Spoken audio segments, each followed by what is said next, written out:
So I will do the roll call. Gillian Burdine, are you here? Here. Dan Keller Here. and Laurie DiDonato is here also to rename myself.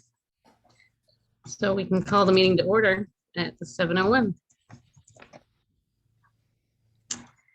And the first item is approving minutes. And so none of the ones listed here were the executive session ones, Glenn? That's right there.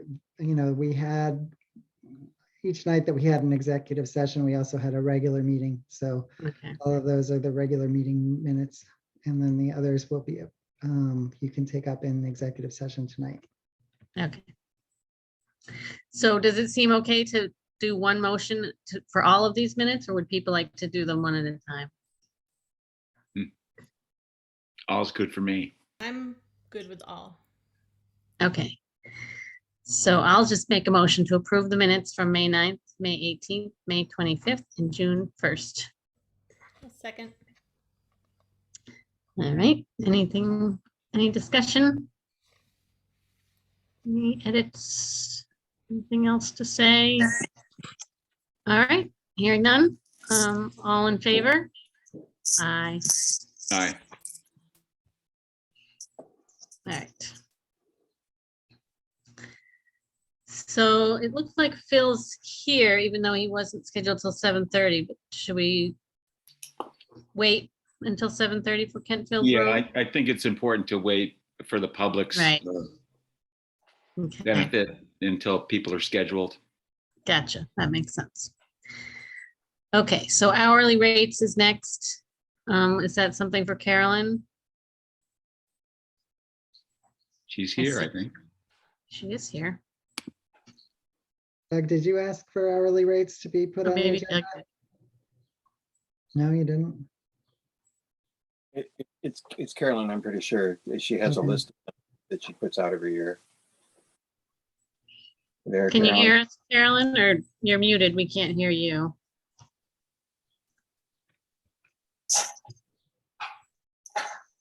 Yeah. You're there. Sorry, I'm having technical difficulties. Anyway, hopefully you have a copy of the proposed hourly rates. The select board needs to approve those each year for the next fiscal year so that I have my template and know how to pay people. There, you'll notice there's a couple on there that do not follow the straight 3% COLA increase. And I just want to make sure you were aware of that. Let me see if I can get this to actually work. I'm not There sure we I go. have the hourly rates. Did I miss Yeah, I'm that? not sure I have it either, unfortunately. Okay, well, basically, all of the hourly positions were increased by 3.1%. And so that brought, say, the base clerk rate up to $16.25. And and then all the other positions increased that darn this thing. Zoom keeps wanting to advertise to me while we're talking. Yeah, I'm really no technological genius. The only positions that deviate from this calculation are the highway clerk hourly position, which was requested to have increased to $17.25. We've added back in the highway assistant road superintendent position. It's not necessarily being utilized at this time, but it was requested that it be put in as a placeholder. And that's at $23.34. The regular truck driver is $21.34. So it's $2 more than what a regular truck driver would be receiving. And the kitchen coordinators $20 an hour. And snow blowing, that went up from $15 to $16.25. And I think that's it. Anyway, sorry. All right. So that's that. you just need a motion from us or Yeah. to I approve. need, it needs to be in the minutes that the select board either approves, amends, whatever. All right. Does anybody want to make a motion? I will move that we approve the hourly rates as submitted by the treasurer. Second, I'll second. Any other discussion? All right, all in favor? Aye. aye. Any opposed? Okay. Thank you, Carolyn. You're welcome. Thanks, Carolyn. Thank you. Carolyn, you gonna stay around? Yes, I will be here. Great. All right, the next thing is scheduling a hearing about police services. So I think we've been talking about this, but maybe there was more at the town meeting that I missed that made us want to make this more urgent. I don't know if Right. it was more urgent, but I think just nailing down a date. Okay, We had originally discussed June 28th, which feels like it's kind of off the plate at this point. That's too soon. But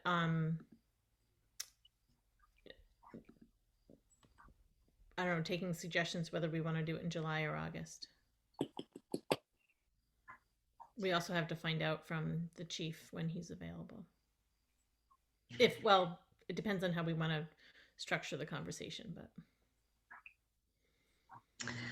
and do you think it should happen? I mean, is there, in terms of doing it over the summer, that might not be ideal, but do you feel like we should do it sooner than later, so not wait till the fall? well, we had originally talked about doing it June 28th, and then at town meeting, I did say that we are planning a meeting, so we should be having one this summer. It does feel like we should do it sooner than later. Okay, Yeah, I'll agree with that because of the nature of the discussion at the town meeting was pretty urgent by some people. They wanted to talk about it right away. okay. I'll be traveling at the end of July. You're traveling sometime in July, right, Gillian? The beginning. I don't know if we want to slide it in between those two, or if we want to make it in August. Week of July 11th. So the other question I'm going to say, do we want to have it like before a like the hour before a select board meeting? So we have one night instead of adding another night of meetings? That sounds Um, okay. Yeah, I think we did it that way before, right? So I'm going to throw out the 20th, July 20th. Are you traveling by then, Lori? I am traveling by then, yes. Okay. Well, then maybe it would have to be bumped to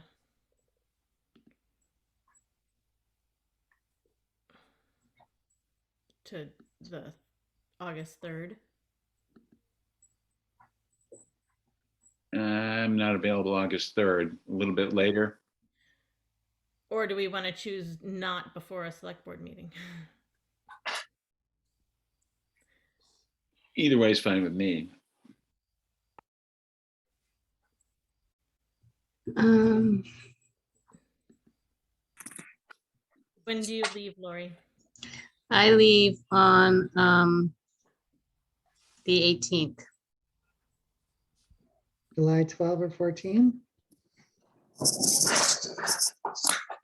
Yep, or the 13th, another Wednesday? I don't know. We do have public safety meetings on those. Yeah, that's a public safety meeting day, the 13th at 6. Do you want to do the 14th? Sure, that looks good. Okay. 7 p.m.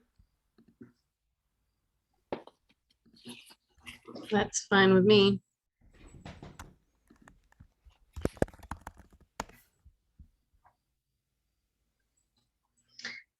All right. And Um, do go we ahead. want to do it via Zoom or in person?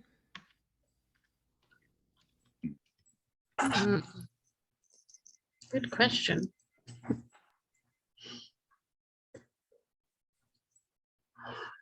was, I don't know how many people have heard from others complaining about not having access to Zoom.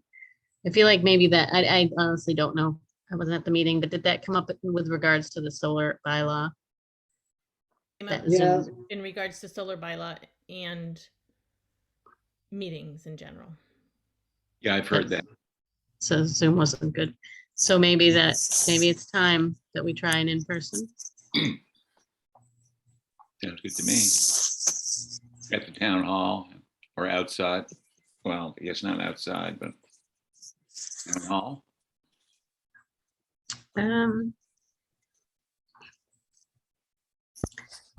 I guess, oh, and are you saying that to make it more spacious because of COVID, or because you think that many people would show up?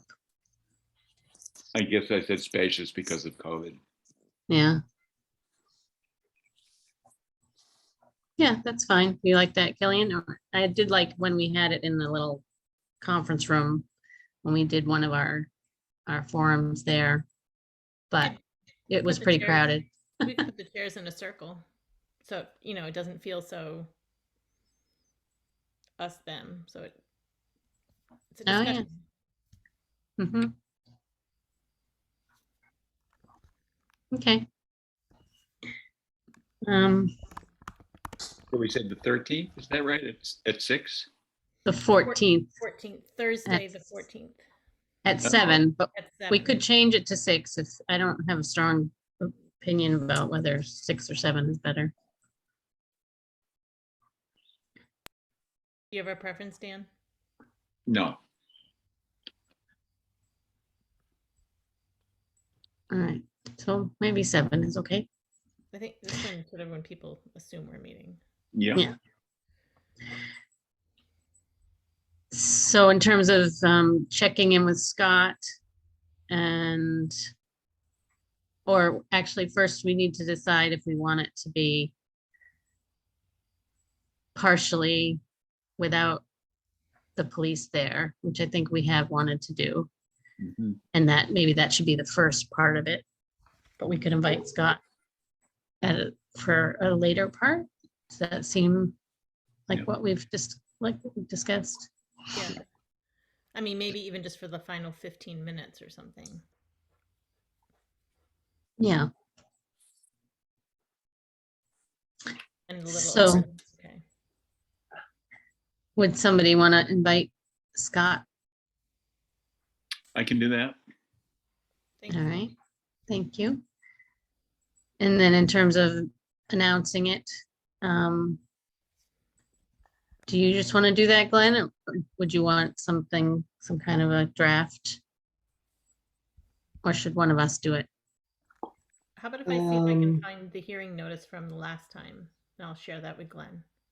Yeah, I can take it from there. Okay.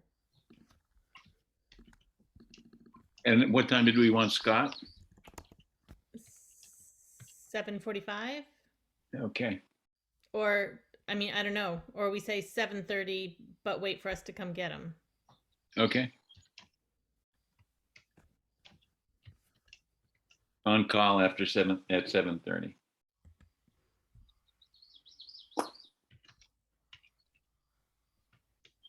All right. Anything else we need to discuss about that?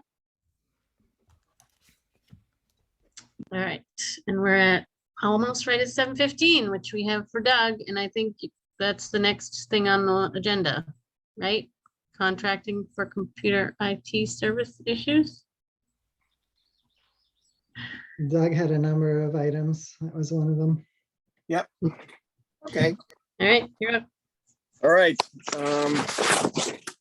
So part of what this is about seeing what people want to do. We've gotten a considerable amount of information from Entree Technologies in Springfield, who we're buying the computers from, and I've forwarded their information, their a proposal for contracting for the IT package services, which involves putting in a firewall, setting up that firewall, getting us started with Microsoft 365, security software, and a certain amount of monitoring, being able to call for remote, services when there's a problem, and on-site services that we talked about doing it as needed, kind of the way we do with the police services. And I've sent that proposal to Sean Fenn. And I sent it to Jim, and he hasn't got back to me yet, but I think there's plenty of time to review that with him more thoroughly. But what I came to, I've been talking to them, asking them about knowing that they have a state contract of sorts.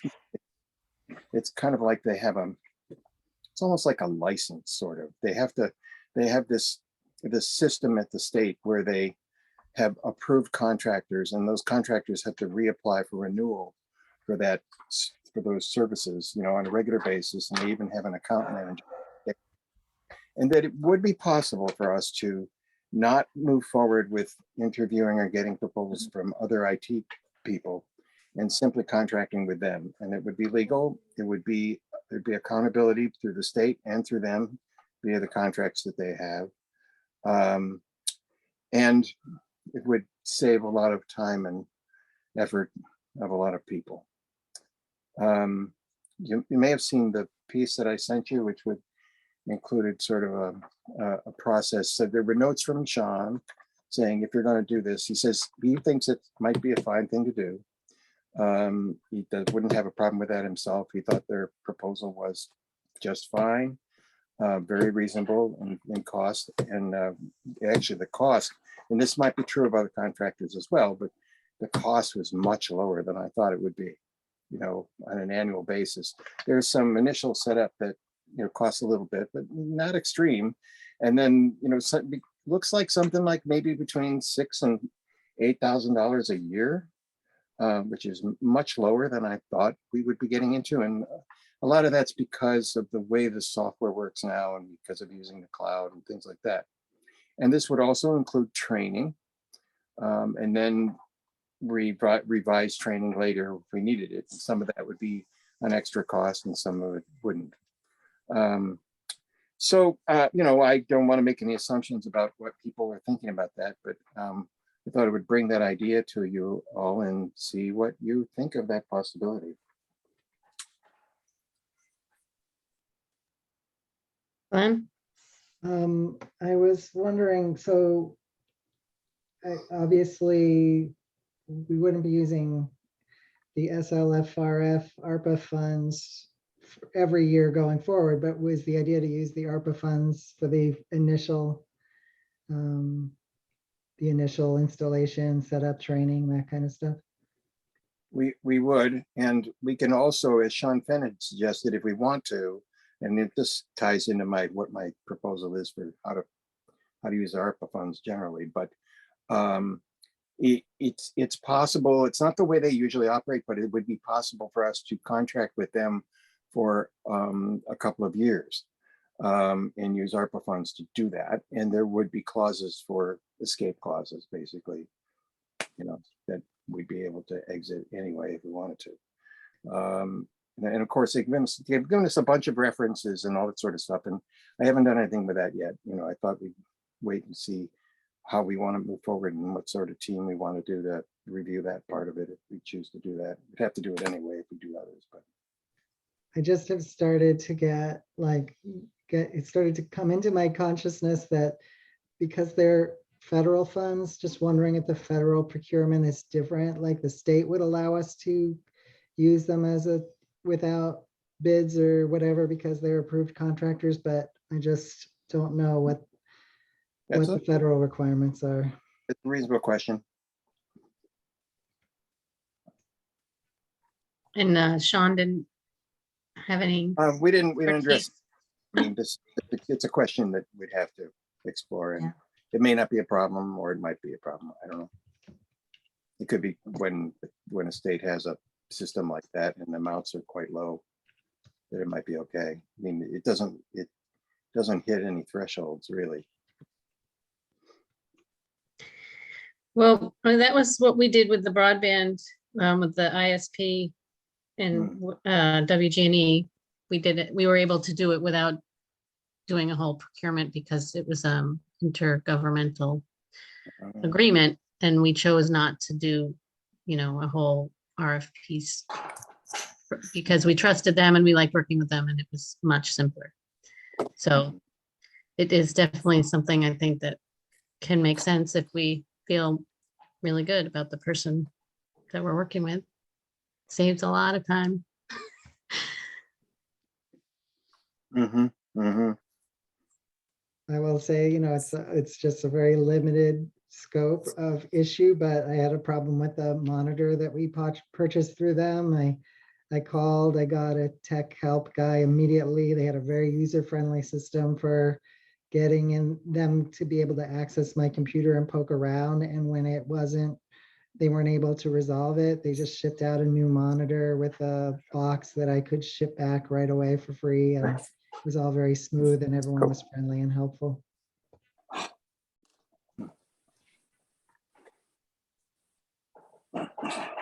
Any other board members have thoughts? I mean, just watching, Doug has included me in a lot of the emails, and it feels like there seems to be a good working relationship with them already, which I think goes far. And I think as long as they truly are a state vendor that we can go ahead and use, and it seems like at this point they have a pretty good understanding of where Wendell is at. That seems like a good thing. Sounds good to me. Okay, Well, it seems like we should explore the ARPA procurement issue, and Sean might know the answer to that. Entree might even know the answer to that, since they're probably doing a lot of ARPA business.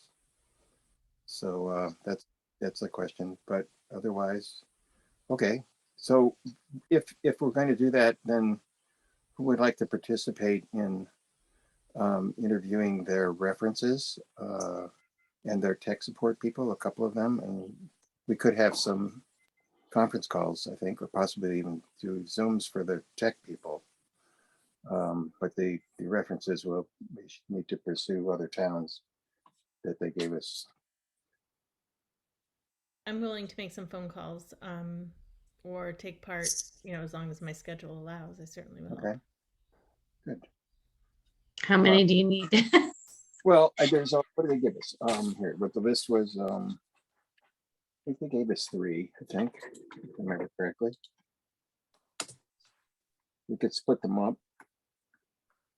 One sec. Doug, I would want to come up with sort of a list of questions that. Yeah, different that people would have be done. right, Yeah. right. That'd be a good way to proceed. I agree. I think, let's see, Megan Sylvia said she would be willing to participate in a process like that, and she uses it's best for who I think are using, and you're using Google, right? And Google Docs, it's the same idea. So that helps. Let's see now what I do. I had that here. So many things. Sorry. I have the references listed here. 1 second. Maybe we could coordinate the reference checking by email. There we go. Yeah, we could, but there are 3. Yes, there are 3. There's Templeton, Hamden, and East Windsor. So yeah, maybe you and I and Megan could put a list together of questions and split them up, or join conference calls, whichever seems easier. When you say you, do you mean Gillian or Lori? They both volunteered to help me. Oh, they both volunteer? I thought you did, I was Lori? asking if you needed another. Oh, okay. Well, Gillian's All right. she's been involved, so been Yeah, my I'm fine to pass if you got all you need. and be good to pull another person from the rest of the world. Maybe we can ask Sean if he has some questions we should make sure to be asking. Yep. All right. So is we'll that, prepare that pretty quick. Okay. anything else on that topic, Doug? No, I'm good. happy because as much as I was looking forward to talking to other people, I'm getting tired. So there were two things on here, but it looked like we covered both of them. IT services and computer hardware purchase and proposal from Entree Technologies. Yeah, I think we're done with there's just an update on installation. So I know I usually send this stuff by email as well, just so everybody knows. We're looking at probably mid-July. And Glenn and I have corresponded about that. And given the computer destinations, actually looks like it'll be pretty simple. There's been discussion with Robbie about the library, and in the end, I think that'll work out fine. But there's more to happen there. And I did talk with the interim librarian about it, and she said she talked to him and he was happy to help. So at this point, I think we're okay there. Excellent. Thanks for doing all that. My pleasure. This will be very exciting. I'm hoping the FinCom is very excited about this because we're planning that next year when we'll be able to split up and spreadsheet and the budget by categories, perhaps, and like one person take the outside contractors, one person take, like FERCog and police and fire and stuff, and one person take schools, and one person process the things coming in from the smaller departments. And we can all enter the data without just going back and forth and back and forth. So for us, it may be Awesome. hoping it will really be helpful. And you could potentially share a budget with us that we can just sort of log in and be like, this is where we are currently. Exactly. That's right. Exactly. Yep. What as well. Yeah. And to enter even things that you might be aware of that we're not. Yeah. Or All right. questions, like put a little comment. Mhm, Okay. mhm. Exciting. Yeah, really. Very. All right. I think we got 3 things done in that conversation. And now it is very close to 7:30. So maybe we should switch up and have Phil cover the Kentfield Road Bridge.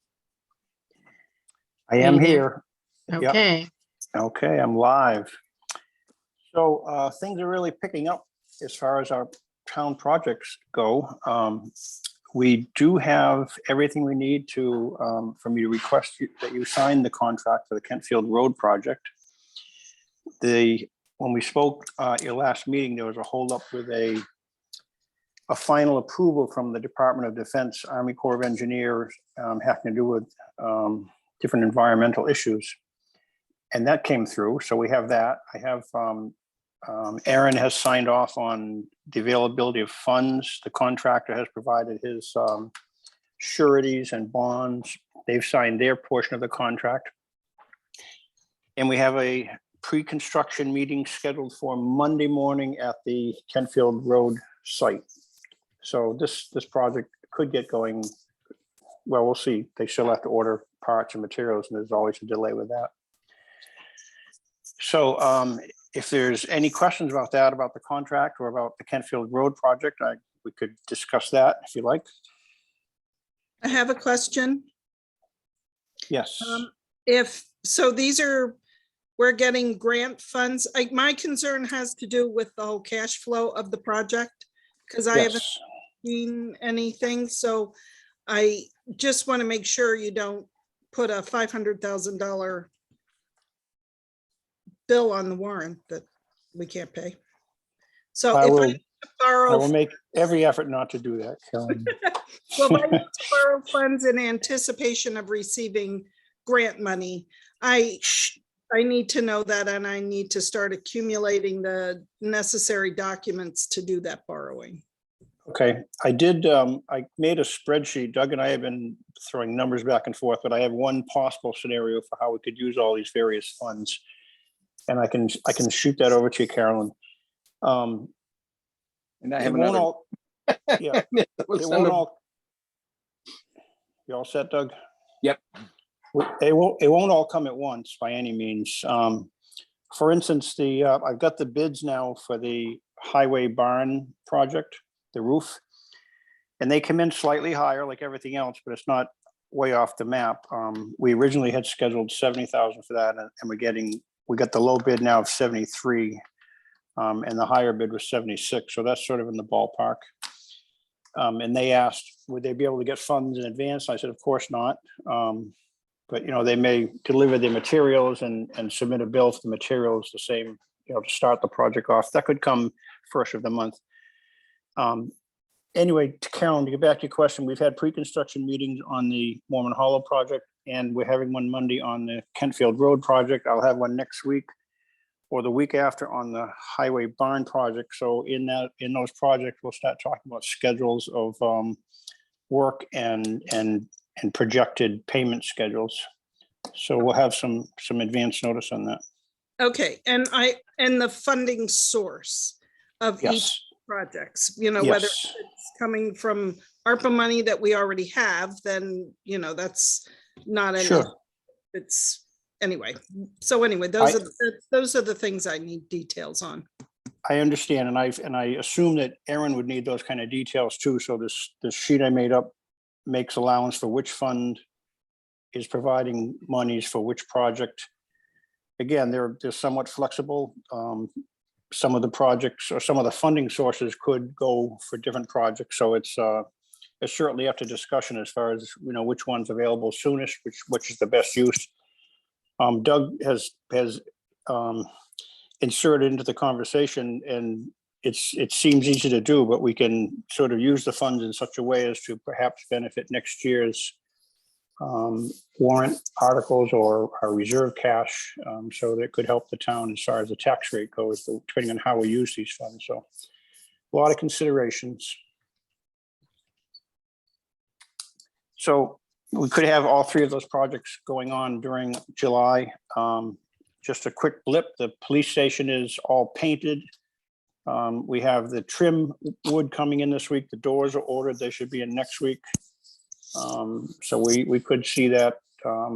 I'm just approximately end of July, be able to sort of make it turnkey kind of a thing. So any questions? You don't need anything from us this time around? Yes, I need the contract signed for the Kentfield Road project, and that's on the desk in the selectman's office. I mean, if I Okay, could, we've already voted on it, right? So you don't need anything for the meeting? on the Kentfield Road project? Yeah. It's Oh, the that's right. bridge. I mean, I- am I right about that? I'm just wondering if we need to vote tonight or if we just need to sign. I know that last we talked, we didn't have that DOD format signed, but I think you did vote to go ahead, or to approve to award the bid, because then I had the contractor sign it. Yeah. I'm not sure if the minutes don't reflect that you actually voted. Perhaps you should. Maybe Glenn knows. I don't have the minutes right in front of me at the moment. I have it. Gillian, yeah, go ahead. Says Dan Keller moved to approve contract as recommended by the Highway Department and sign when presented. Lori seconded, unanimous. Okay, So, so it's on your desk. If each of you could get to that sometime between now and Monday morning, I can have it to give to them when we have our pre-construction meeting. okay. Excellent. Thank you very much. We can do that. Thank you. And Thanks, Phil. Absolutely. so it doesn't look like there's anything else for Phil, but Doug, did you put the Swift River finances stuff on the agenda? I did. All right. I did. I'm okay. All right. So there's two pieces here. One's pretty simple. One's more complicated, I guess, but it depends on how you look at it. The first one, the easy one, easy. It may be complicated, but it's easy. It has to do with special education, the allocation of expenses for high need outplaced special education students. when I got the note from Caitlin Shapiro, it's Shapiro, is that right? Sheridan. Yeah, just before, oh, not just kind of just before the budget came out, with a, whoa, we're gonna have a big a big expense for an outplaced student this year. And I looked at the number, and subsequently this was pulled back until next year. So that's good, it gives us time to figure this out. I asked, well, I assume this gets allocated 50-50, right? It's not according to student population. And she said, no, as far as she knows, this is by student population. So the thing is, this is a very small cohort of 1, 2, 3 students. We don't even know what town they live in, and it doesn't matter to me. So the bottom line on it is that the rationale for the operational budget being divided or apportioned by the number of students is that those costs are impacted by the number of students, right? So there's at least some kind of relationship between that ratio and the cost allocations. But when you're talking about a cohort of 2 or 3 or 1, that's irrelevant. So I think, so what we want you to do is, the select board is to put together a meeting with the other select board and probably the school committee and probably Union 28 to figure out if we're inclined to make an amendment, or if this can be done by just using the alternate method, kind of thing. It may not require a formal amendment to the agreement. I'm not sure. That's the thing to look into. But it's to my mind, it's very important to do this before we look at the FY24 budget. It hasn't been enough money in the FY23 budget to make that much difference, but you might see the sheet I sent out. If this was if the number was what is projected for FY24 based on the FY23 information they were thinking about, it'd be a $38,000 difference in the differential between the two towns. In this case, Wendell paying $38,000 more to educate these 1 or 2 children than New Salem, which makes no sense whatsoever. So I imagine we can come to an agreement about this. I mean, I think this benefits both towns in the long run. And it just makes sense to treat it like capital expenses, kind of like that, in the similar rationale in that the operational budget, the budget impact of capital expenses is not relevant to the number of students there at a particular time. It's it's fixed cost. And so I'm not certain, of course, but I don't anticipate a lot of resistance about this. I did think of another strange quirk about it that I started thinking about. Well, a lot of this money is circuit breaker eligible, which is great. So you get back a certain ratio of that money the following year, right? In the next fiscal year after you spend it. So if you were doing it by the operational budget ratio and the ratio changed, the allocation of the funds coming in for circuit breaker would be allocated in the operational budget as according to what they were for the subsequent year, not the year in which it was accrued, which also doesn't make any sense.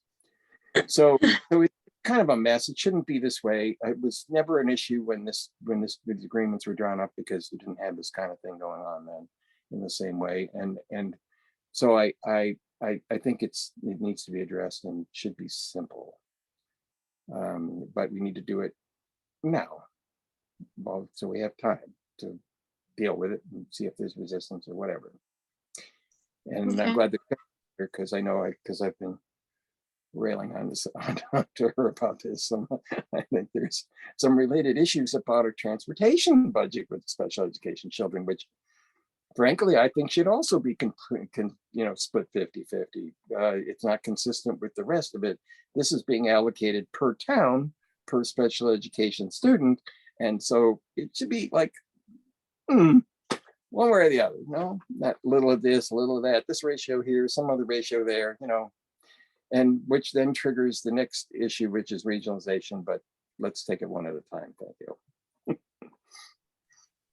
Okay, so I guess Glenn, would you feel confident about trying to schedule a meeting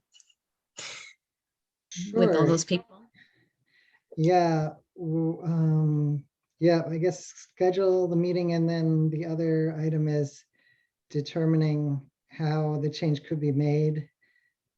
Whether it's as you were saying, Doug, something more formal or more informal. Yeah, I'm not sure what the, and the Union 28 might be able to advise us on that. Oh, Gillian might have some. According to the contract, the school contract, it sounds like it would be amending the contract. So I think it would have to be there's a formal process that it has to go through. We did agree to,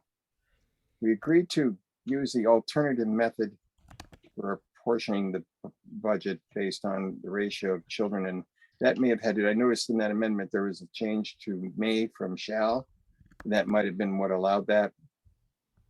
I think Gillian probably knows what I mean. And the original contract had the capital expenses apportioned by the ratio, as well as the operational expenses. And then we crossed a bridge. Maybe I remember this meeting, was it 10 years ago, Dan? When they wanted us to change it to 50-50 for everything. And we said, fine, but whichever you choose, it needs to be that way in perpetuity. And they turned out to choose the apportionment, even though they were paying more at the time, and it's working out well for them now. But my assumption is that in the long run, it won't. Right. So do you want to see about doing it at 6 p.m. the night of a regular select board meeting? That's worked well with the water issue before. But the one problem with that is that I'd like to, but maybe we should talk about the regionalization one too, because the same group of people need to talk about that. Oh, okay. But it might be a longer meeting. I don't know, perhaps, but. Okay, and the other question is, so does the contract specify the process for amending the contract? It does. Do you want me to forward that to the select board and? Yeah, I think it does. Yeah, and I'm not confident that this is totally what I have. The copy I have is totally complete. So we may need to check with the school committee or the superintendent's office to make sure it is. There may have been other amendments that we don't know about yet. Okay, so I can request the most recent contract, and then we can look in there for any process, but we're assuming we're going to need a meeting for this and also for the next item, the regionalization. That if you want me, it says amendment of contract. This contract may be amended from time to time in accordance with section 2 of chapter 385 of the Acts of 1974. Excellent. Oh, that. Yeah. I don't imagine it's very difficult. It probably just requires a town meeting vote. Oh, And okay. people agreeing on what the amendment is. I mean, just a meeting vote, but hopefully not a ballot election. Yeah, that'd be a question. And timing, Doug, in terms of how urgent mainly it's for next year's budget. So like if this summer isn't going to be easy to find a meeting with all those people, is it okay to have it be a little later?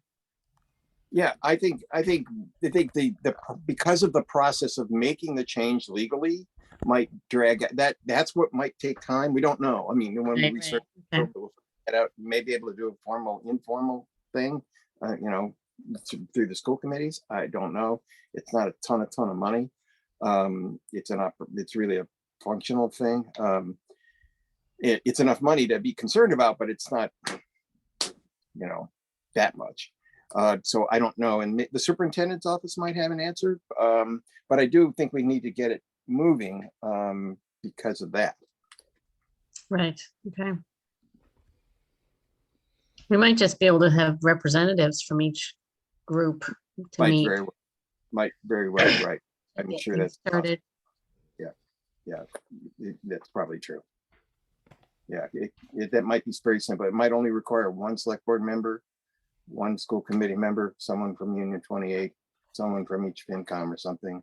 School, that might do it. They to take it back to their people and yeah. Okay. But I moved the other piece. So the other piece is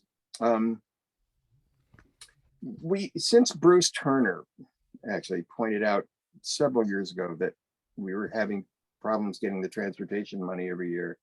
We were starting to have problems getting transportation money in a timely way, if at all, because we weren't really a region. And he recommended regionalizing.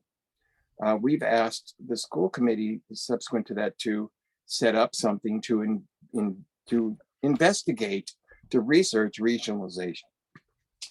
And unfortunately, what has happened there is that the school committee has basically, what do you call it? Unitarily, they have made the decision on their own that regionalization is a bad idea, so they won't pursue it. And unfortunately, I don't think that's either appropriate or within their scope of power.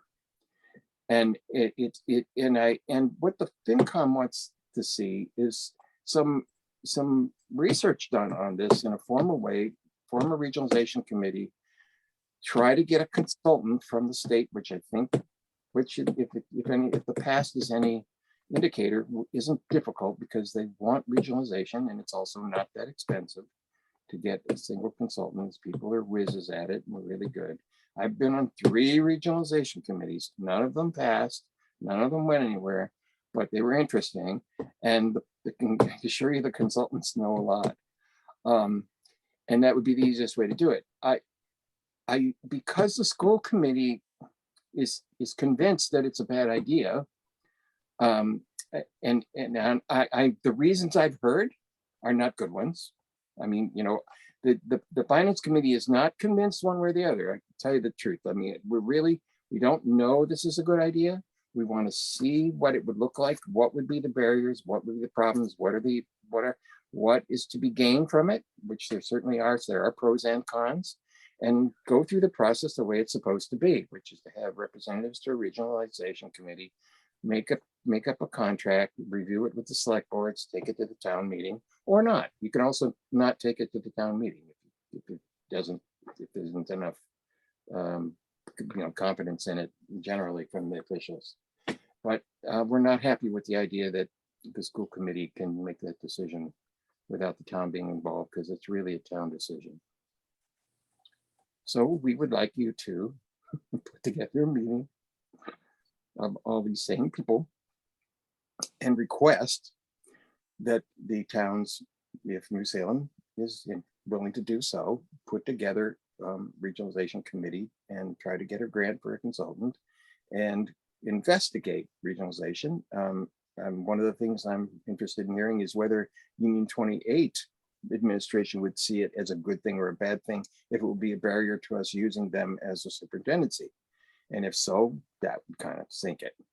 But that's not the reasons I heard. The reasons I heard were, I thought, irrelevant to the cause because they wouldn't be impacted, the things that they mentioned. There are some financial benefits we know for sure. There's some simplicity of operations that we know for sure. There could be some downsides, but with just 2 towns, it might be a good thing. It would guarantee the transportation money and maybe some other financial benefits as well. No, I don't Want to check it out. Yeah. Josh? Doug, are you talking about K through 12 or No, what sort No. of region? we are taking no change whatsoever. We're talking about regionalizing Swift River School with the 2 towns, just exactly the way it is. Basically, the region would be not much different. I mean, the agreement would be not much different than what it is. There are financial, like I'll give you one example. Transportation money would be guaranteed because it would go into the pile with all the other regionalization transportation money. This issue of special needs transportation, I think it would go away. It would just be included, and we would get a net number back from the quote region that would tell us how much we have to pay on top of the transportation money they get from the state.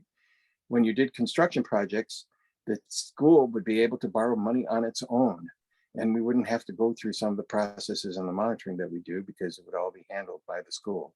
Now, whether that's an advantage or a disadvantage is another question. And Carol can weigh in on it.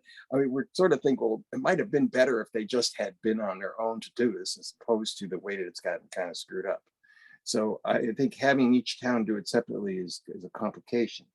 But we're really not. We don't have the finance committee doesn't have an opinion about whether it's better or worse. We just would like the opportunity to be able to weigh it.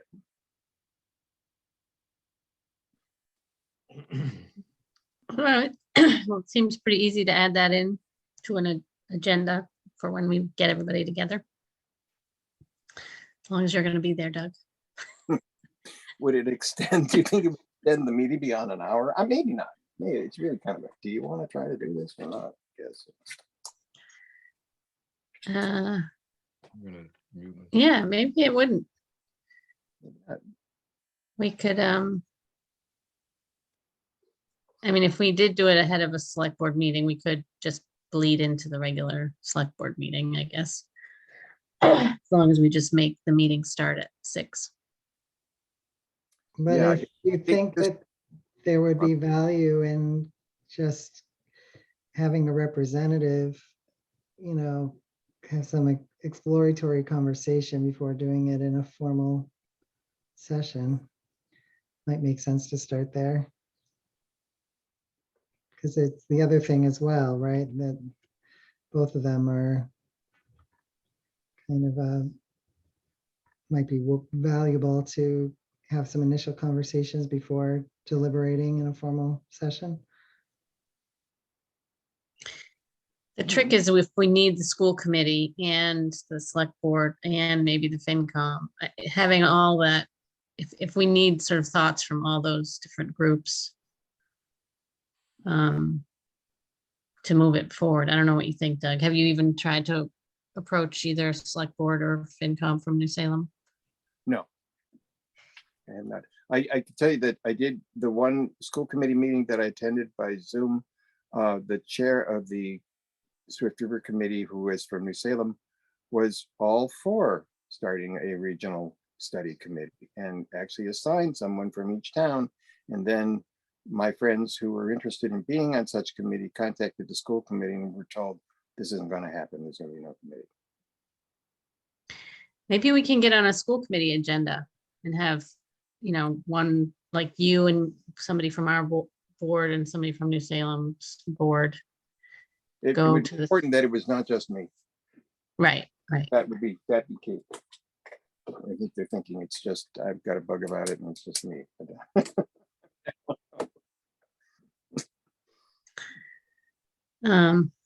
Well, I like Lori's idea of a school committee meeting with one select board member from each town. That they could make a decision, maybe, on these things. Okay, do we have a volunteer? And let's see, their first Thursday of the month. Is that when their meetings are? They're probably taking a break over the summer. Okay. Anna is raising her hand. Ryan, are you in the school committee? You are, aren't you? Yes, I am. Hi, we are taking a break. Our next meeting will be in September. Okay.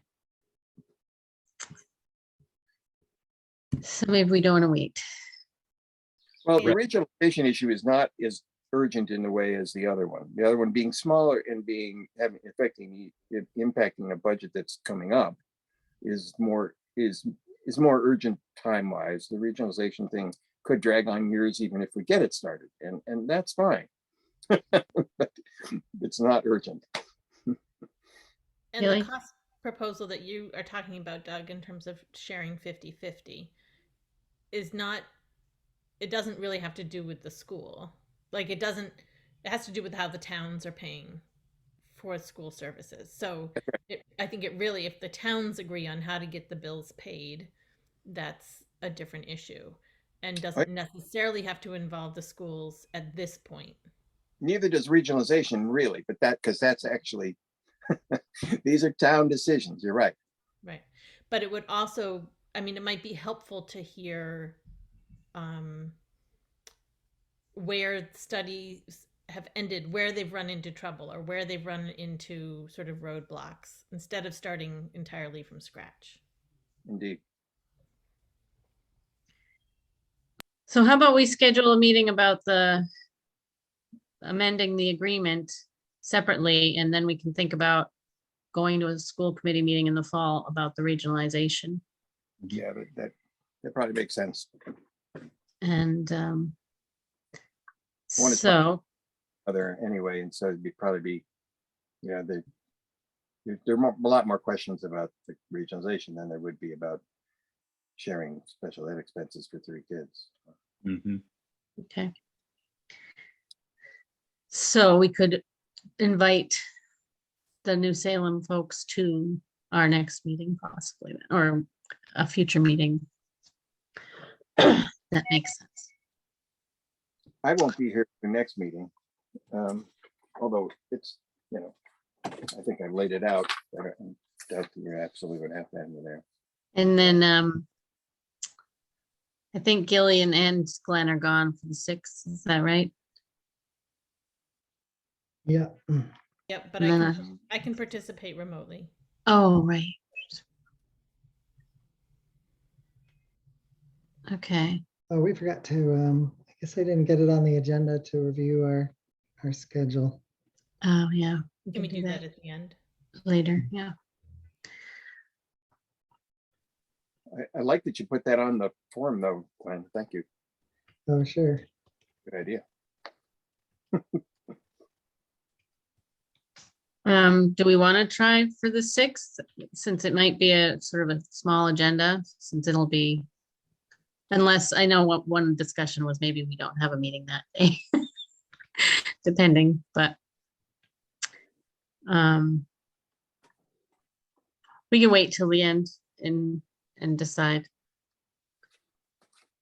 I think it'll either have to be the 6th or maybe we'll shift it to August.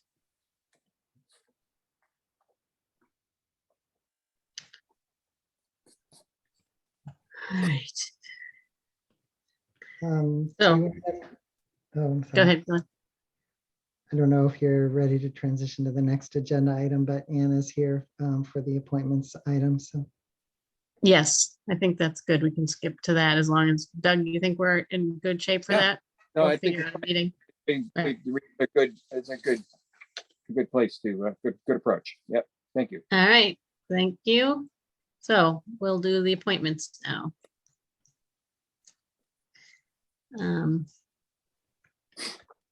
Is Anna leading that or Glenn? well, I guess I'm just asking, I guess, looking for some orientation to how this has worked in the past. What's the coordinator's role? What needs to happen? And then there's the issue you guys had raised at the money managers meeting about the public safety director appointment.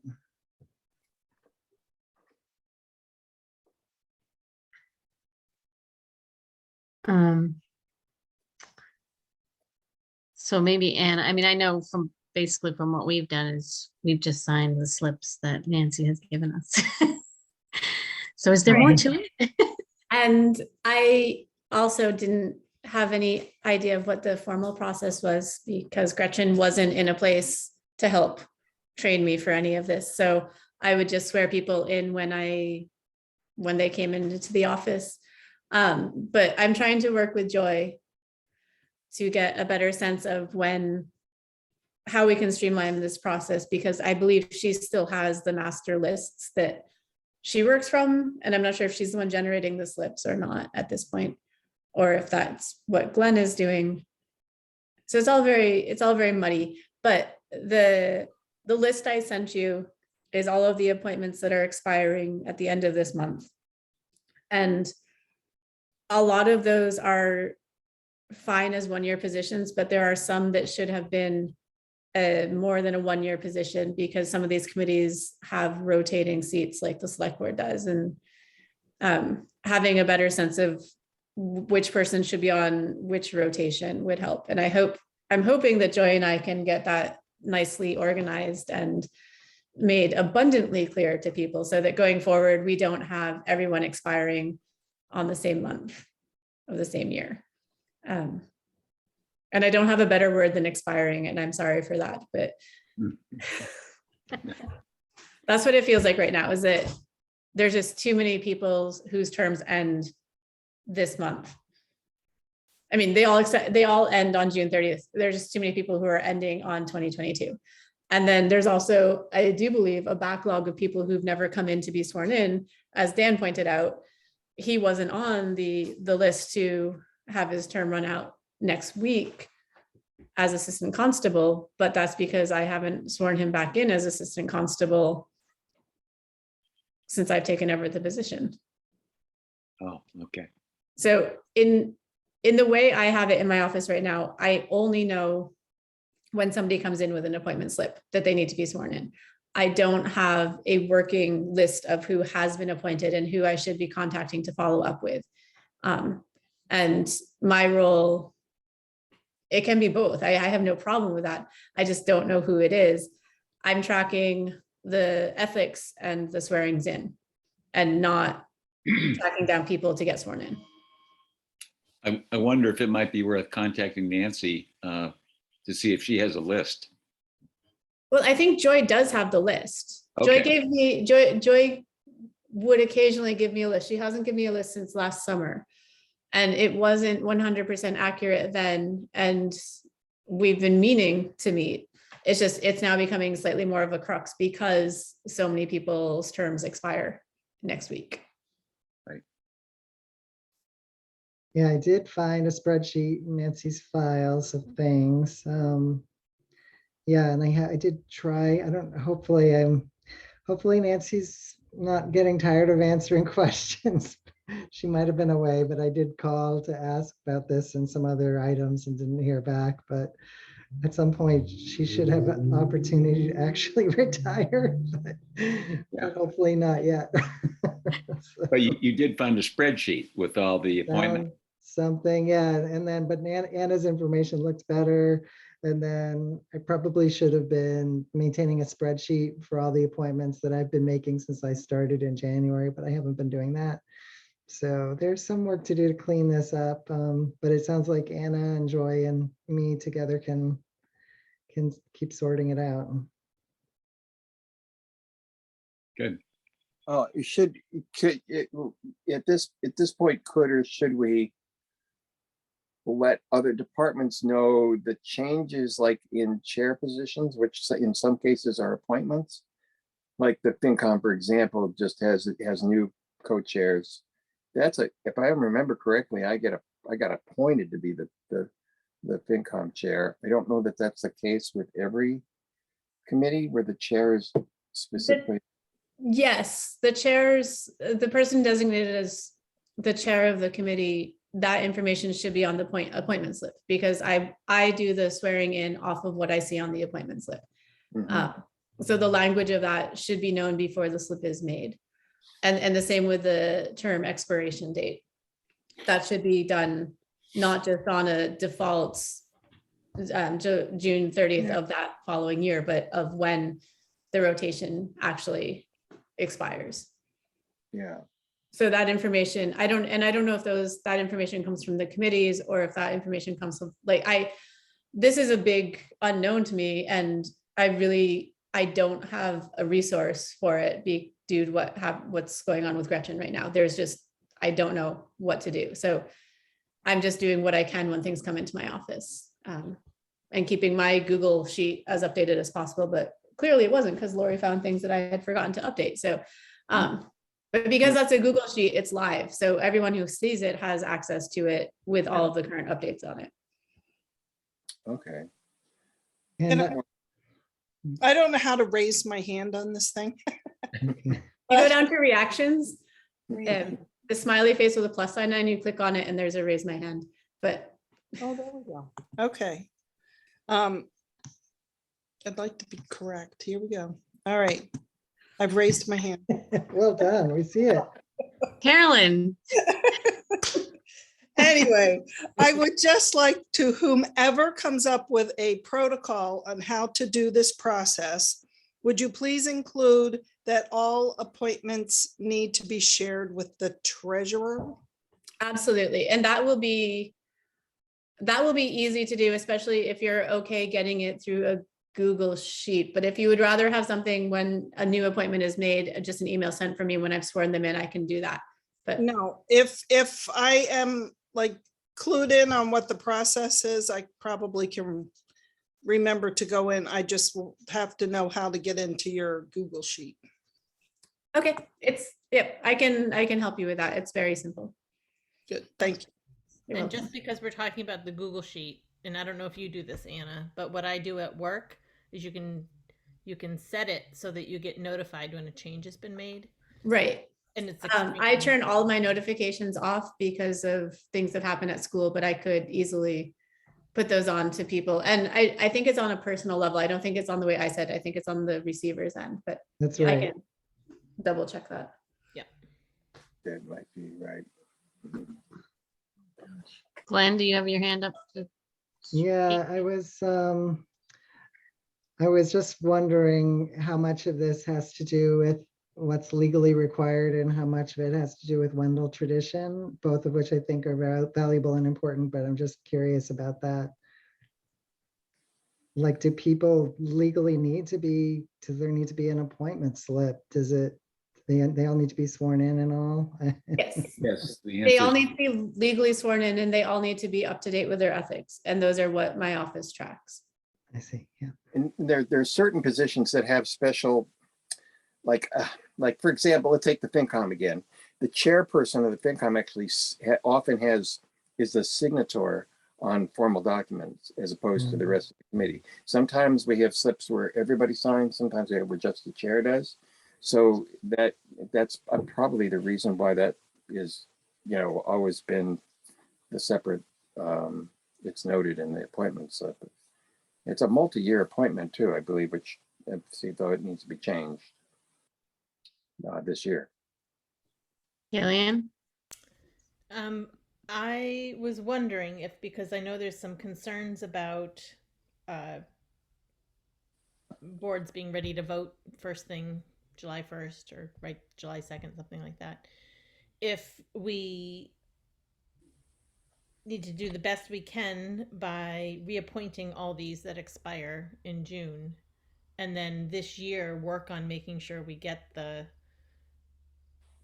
routine, the schedule, the terms corrected, and start fresh next June.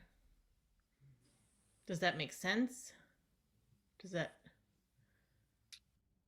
I think that makes sense, but I think there are quite a few, like definitely over 50 positions that right now are on an annual basis, because that's usually the number that we sign in by the end of June. So if we can pull that list together, I think almost all the appointments are for 1 year, as far as I remember. There are some there. Yeah, the majority of them are. There are some other committees that have rotating 3-year appointments. But if we could get the list of the 1 year appointments, I think that's the biggest part of it. Right. So, and I'm not sure if the committee chairs are letting you know if people are resigning or choosing not to be reappointed. I think that's more to the point. If they resign, they have to do that through me. But if they're choosing to no longer serve on the committee, I would like to have a streamlined process for the chairs to communicate with you, the select board, so that we know, and then I know that there's going to be a new person taking that spot. Yeah.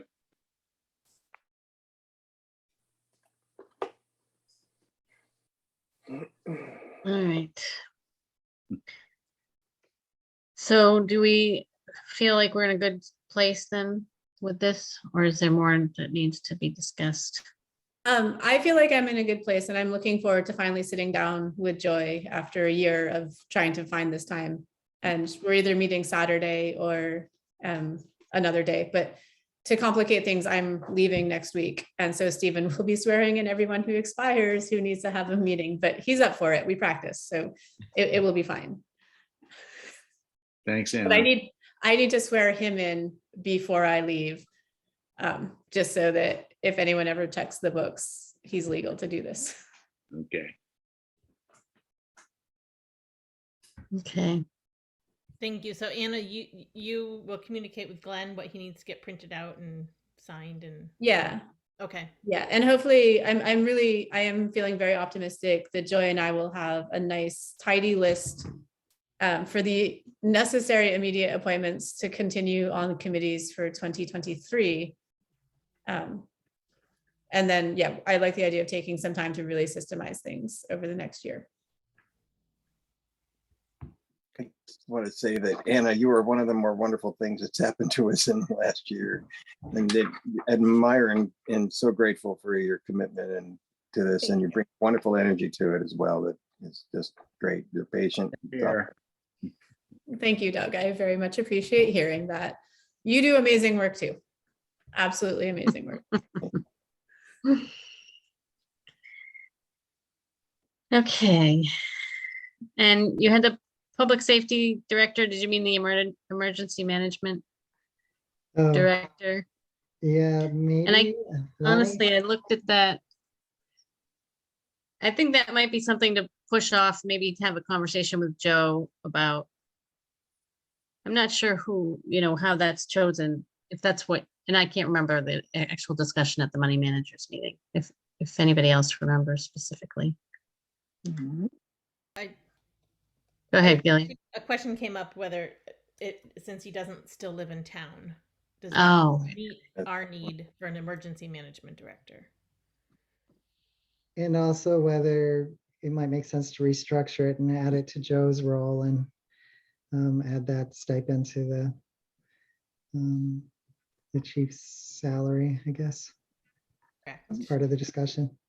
In my discussions with Joe about this, he mentioned that Lonnie he's still on the fire department. Mhm. And his only concern was that it would be good if it remained in the fire department as opposed to necessarily being attached to the chief. But that is a possibility for a way to expand that salary in order to be more competitive, so that there's that. And who's one of you is on this committee, right? I am. How's that going? I wonder, doing very briefly, quickly. So, We're talking to Leverett and New Salem, and we're talking about getting a consultant from MRI to do a study. Mhm. So, but both Leverett and New Salem are interested in that's good. working with us. So, That's good news. So it sounds like maybe this discussion, it should stay as is for this coming year, and then it might be a discussion in that group about. yes, how it's that structured. sounds like a good plan. It's what I would just add briefly that it happens. Since we split off the finance coordinator from the coordinator, I've begun to realize that I wind up having conversations, both as the FinCom person, but also the finance coordinator, with many of these providers who are not necessarily part of our internal town structure, like the fire chief and the police chief, particularly that I sometimes I'm uncomfortable saying, well, I had this conversation with da da da. So there might be, maybe at some point we want to look at formalizing that in some manner, or getting me to report in a more timely way, perhaps when I have those conversations. I don't know, has that been okay the way that is? Is it okay for me to say, well, I talked to him, and that? Well, like I'm wondering if we should have on the agenda report from the finance director. Yeah, maybe we should do that, and I should keep notes when I have those conversations with anyone who is an outside provider in that regard. Yeah, that's probably, yeah, I should do that. Do a more formal job of it myself. It's good. That's a good point. Okay, sounds good. All right, so we've been jumping around a little bit, and I don't know if there's any other people who are here for a specific reason that we would move an agenda item up, or if we should just go through as they are. But I think the ARPA priorities and planning was the next thing on the list. Okay, that's me again. So you see where we held off on some things, waiting for town meeting to happen, storing them up. Well, I sent a couple of different things about this, and I know the one had a lot of language, and Phil had some issues about that, and I don't blame him. But I felt like I needed to tell the story about it and put it in a narrative in order to explain this. But what I'm proposing, I mean, the FinCom is in on this, but it's really the finance coordinator's proposal, is to try to put it very simply, is to say this, that because we had the wisdom or luck to put $100,000 extra, more than usual, in the highway department budget to cover road repairs, there's a way for us to use ARPA funds in such a manner that that money can come back to us in a flexible form as free cash. Then it could go to stabilization, and all the discussion we might have about what we'd like to do with ARPA money becomes, oh, just like everything else we'd like to do, only we have a little more money. And then the other little piece of it is that the same thing would apply to the storm damage money, because the storm damage money is dedicated to highway repair, but it rolls over. So if there's funds that we have assumed we would have to use, like the Mormon Hollow project, where we have to use all of that money, if we were able to slide some of the ARPA money into it and save some of that storm damage money, it will roll over and be available next year. And that would have lots of benefits. You know, it's just money we could use for highway repairs next year, money that either could reduce the tax rate or be used for those, you know, the repairs that are in the future. Because we know that the ARPA money has some restrictions, and one of which is that you can't put it in rainy day funds. So we can't move it into stabilization and just use it as discretionary funds, which we can with free cash. And it also has, we've been advised that given the state of the economy and every other thing, that it may be taken away or clawed back if we don't use it. So this proposal is just that simple. It's simply spend it on highway funds, spend it on highway projects, and leave intact the other money that we'd set aside or that we gotten back from the state for those projects, thus resulting in more flexible money in the future. The one thing that could mess it up, besides if somebody objects, is that we haven't got all the ARPA money yet. We're pretty confident, everybody's confident we're going to get the additional 120,000 we're waiting for, but we actually have to have it in hand in order to pay a bill with it. But the projects are not going to be happening, you know, for some time, and the invoices won't probably be paid. We're talking probably late fall at the earliest, is my hunch. And I don't know if Phil could know maybe if there's things that might be paid earlier. But if the timing worked out, this would be pretty slick, I think. So I was just wondering what you think. Sounds good to me. Sounds good to me. Good idea. Thanks, Doug. I think we're on board. Really Carolyn, relying still on there? you. Carolyn's still there? I'm here. Oh, and Carolyn, you yes, but also Carolyn, as you were talking about where the sources would be, is that kind of setting up, or we know anything about when the ARPA money might be? I don't think so. I'd have to talk to Aaron about the whole, how things how that cash flow works. And also because ARPA money's different than, it's probably in the same category as grant funds.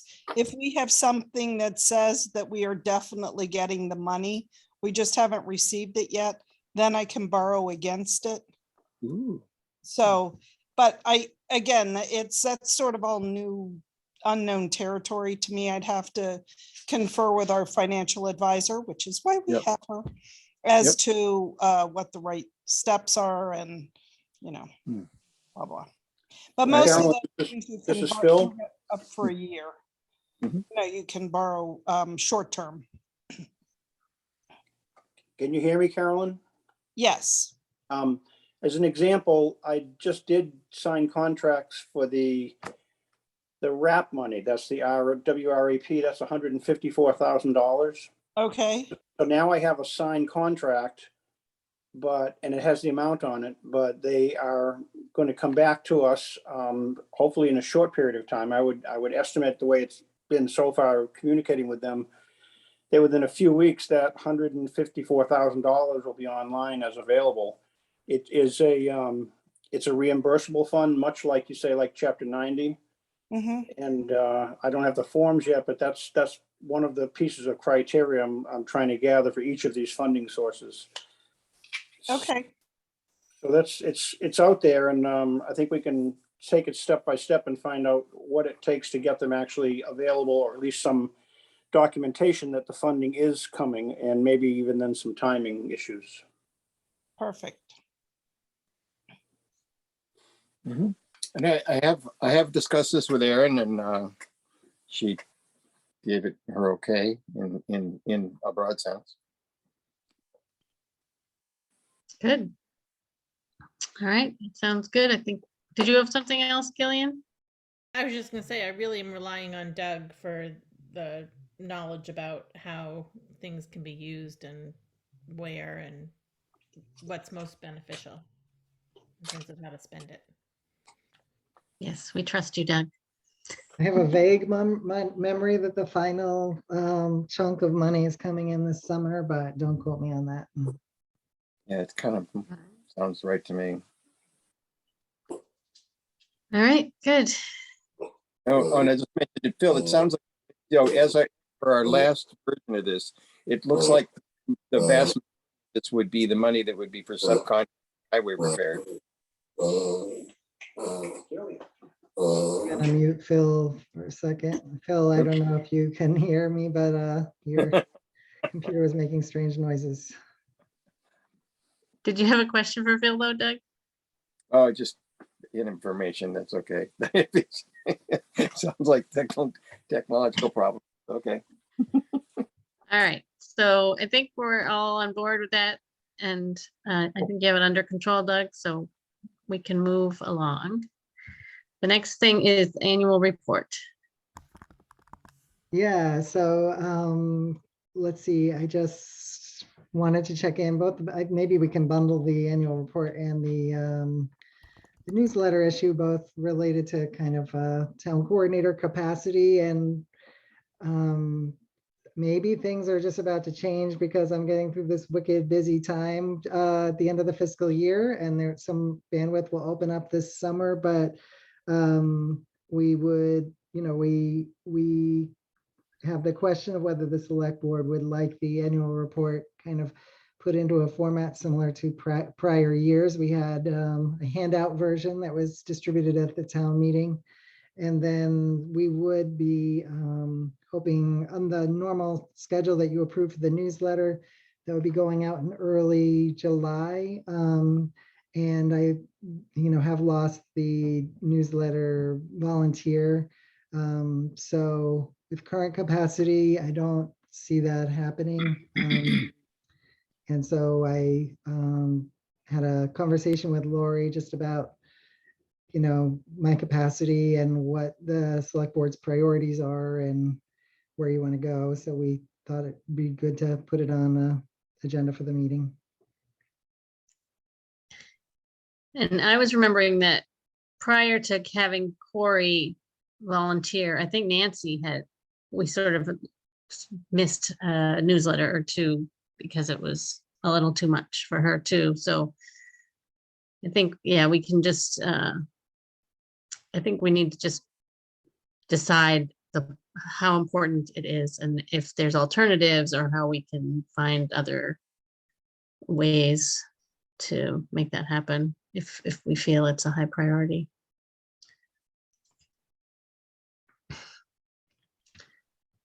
Has anyone from town mentioned missing it? Well, Barbara has expressed, concern about having items, health-related items that need to reach people who aren't on email. But I haven't gotten any calls saying, where's my newsletter? Anna? I've had people asking me when I'm in the office if there's going to be communication from the town sent out in mailing. And also in terms of the annual report, for archival purposes, it would be really, really good to have something that was at least in the book form. All of our town reports going back as far as they are in my office, which goes back a very long time, are somewhat bound with a cover.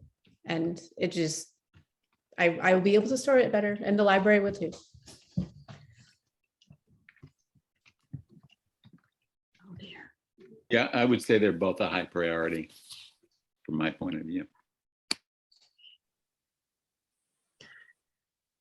And in terms of how often, so I agree the annual report, and I think that's something that that can get done. I guess another question there is there a deadline by which it should be done? I know we needed something for the town meeting, but now that that's passed. And then in terms of the newsletter, if we like if the quarterly is important, or maybe there's another time frame that would make it more doable.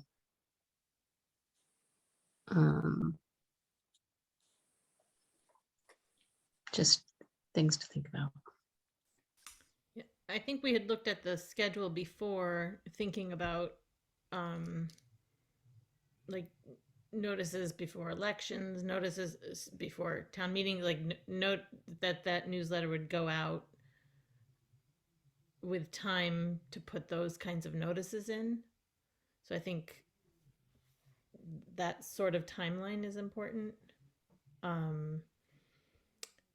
But I'm wondering if we can make it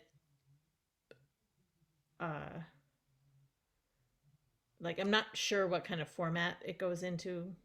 I haven't seen like what it looks like on the computer. I'm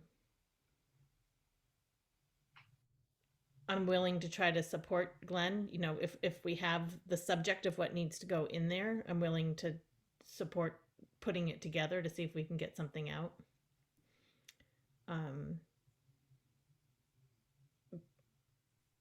But hearing from Anna that people have been sort of looking for it. I wasn't sure if people were looking for it or not, but I think it can reach people.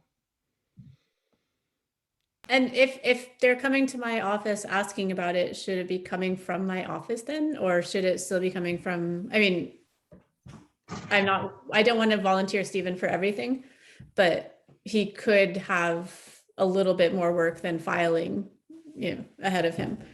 He has the time and the bandwidth to do it. That would be very good, I think. Before I completely volunteer him for this, I will talk to him about if he would be interested in taking on this project and if he would be willing to accept money for it. And then we just have to determine if it came out of his assistance role or not. Thank you for offering him up. That's easy. He's a great assistant. Like I can. Right. I ask him to do things and he does them, and he does them beautifully, and he's very focused and detail orientated.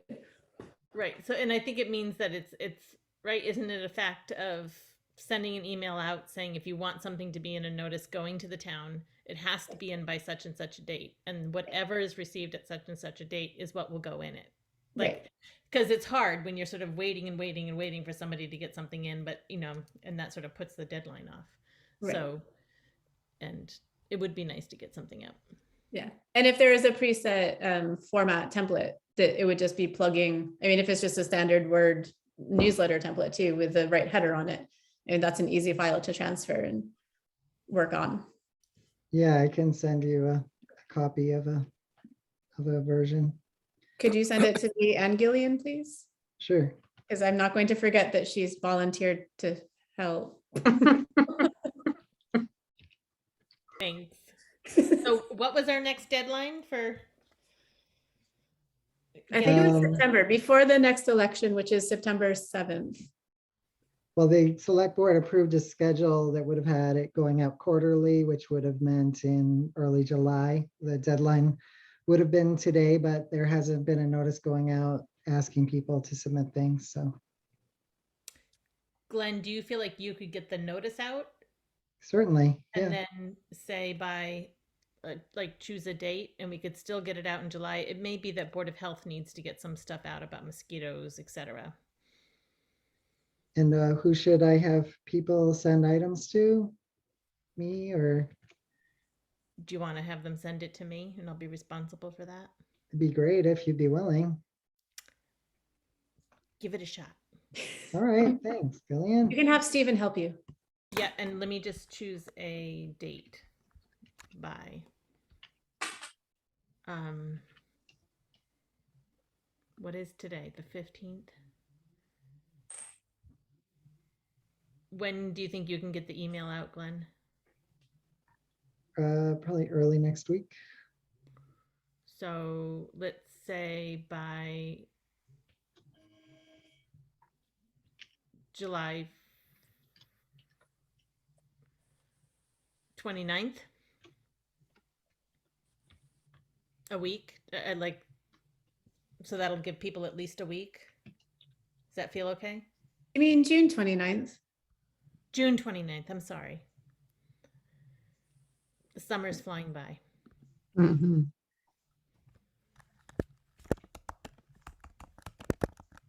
Okay, and the annual report, oh, I don't know if we have more on newsletter. No, I think as long as you say June 29th, it needs to be to me, then hopefully I can pull it together pretty quickly and send a format that can be sent off to the printer. Yeah.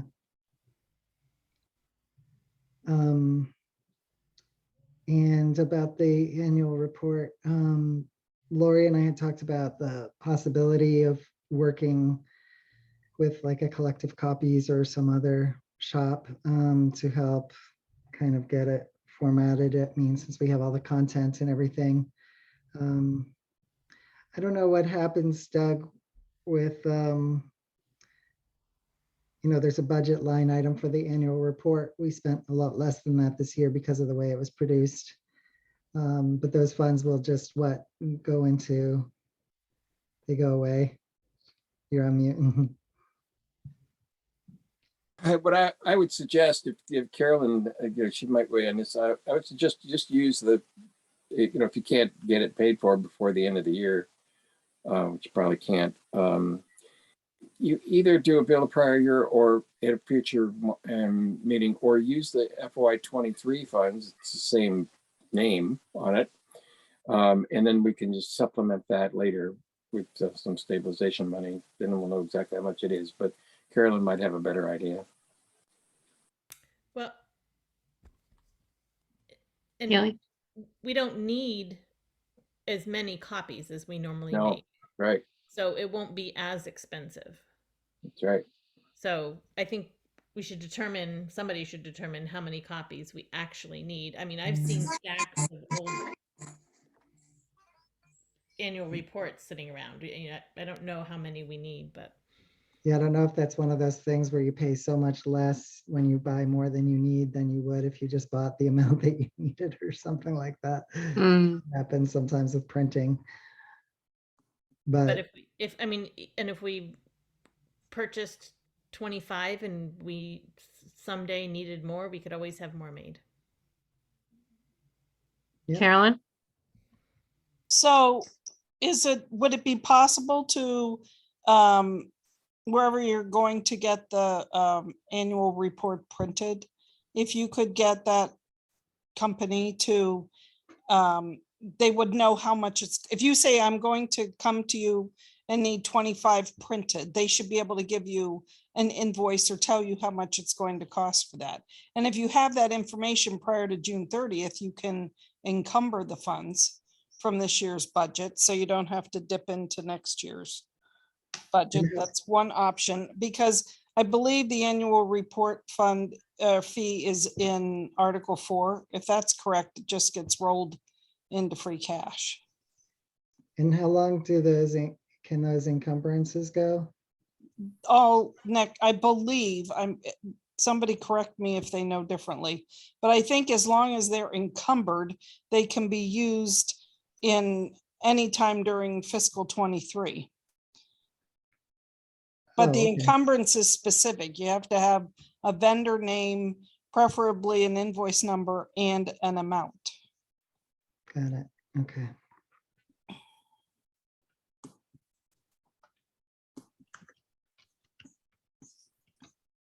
Thank you. I think I can make some progress on that between now and the end of July,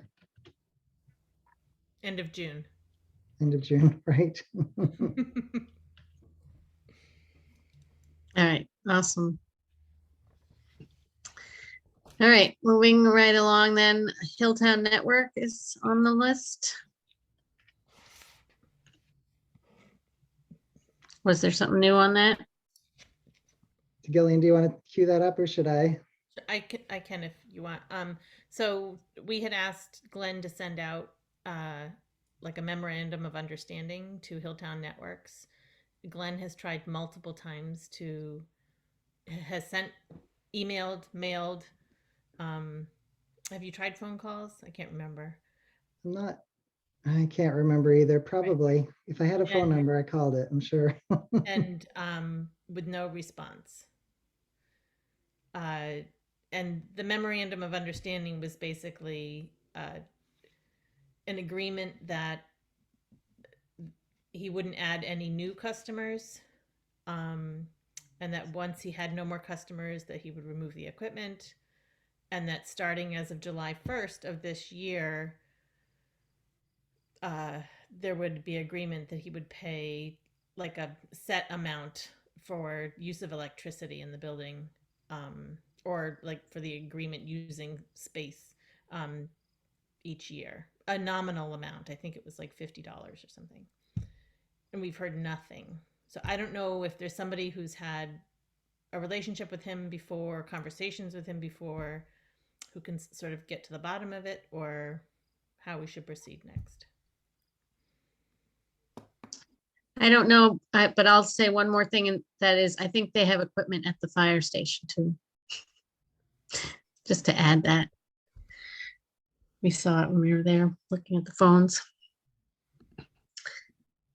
That was I never heard about that in the past. I don't think that was ever mentioned when we had these conversations about the police station, but Yeah, I think we just knew about the police station because it had to be moved, but we didn't realize that they had it elsewhere also. I have his contact information. Would you like that determined, whether they have additional equipment? Do you have a phone number? I don't have it in front of me, but yes, I do. Yeah, I mean, we have a PO box, town, and an email, at least that I have on the MOU. I'll get you his phone number if you like. Okay.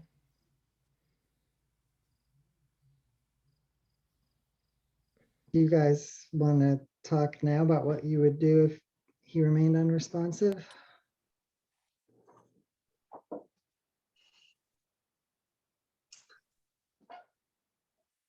You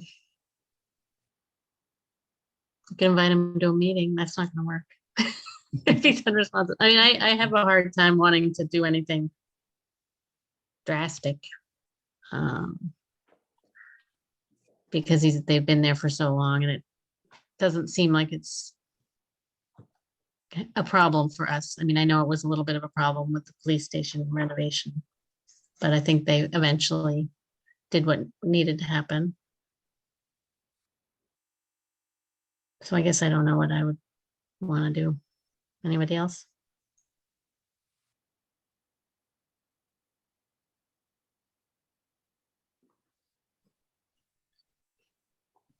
Just Wait for what and it's see. worth, what it's worth, Lori, my sense was they're very competent, and they were willing to do whatever we wanted them to do. You know, the timing was a little difficult because we weren't in regular contact with them, but they did come and do what we asked them to do. Yeah, and they have a handful of customers who are very loyal to them. Yeah. And very, want to keep that service going. So do you want, once I have the, do you want me to try calling him and seeing if I can just reach him in person and just have a conversation about if he's received this MOU? Maybe we have the wrong address. And if he's received it but has hesitations, just what are the hesitations, and if there's a way that we could work it out, just so that we have something a little more formal in place, so that, like, what happens when you replace the barn roof, the roof at the highway garage, Right. and not even knowing about that, and even if that's being used any longer. Right. And yeah, there's a lot with, that could be done with that would be good. That would be great. Really. Okay, so Phil, if you could send that to me, that would be great, and I will dig it up. I'll put it on my list.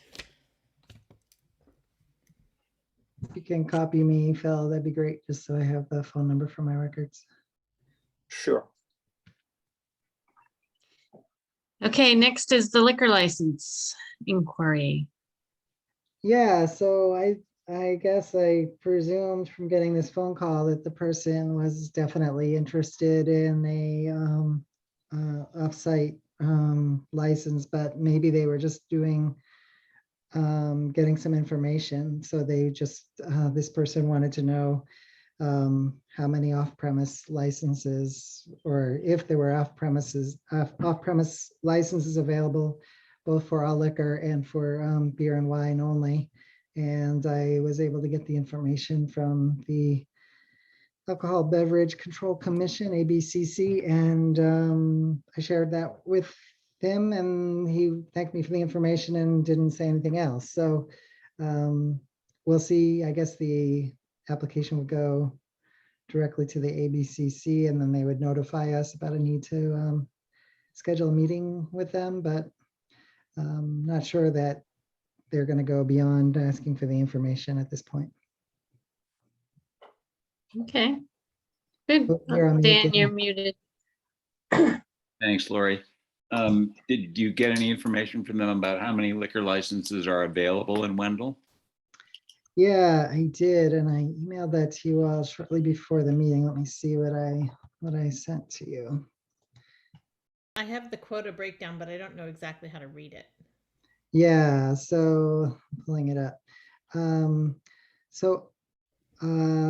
On-premise retail means essentially people serving alcohol while people are dining or sitting. There's the one that's been issued, I guess, and then there's 14 for all liquor and 5 for just beer and wine that are available. Wow. And then for off-premise retail, like a package store that this person was inquiring about, you've issued 1 for all liquor. There's 2, I guess there's 1 left that's available, and then there's 5 for just beer and wine, none of which are being used. Okay, thanks for that. It sounds like there's a lot of drinking possibilities.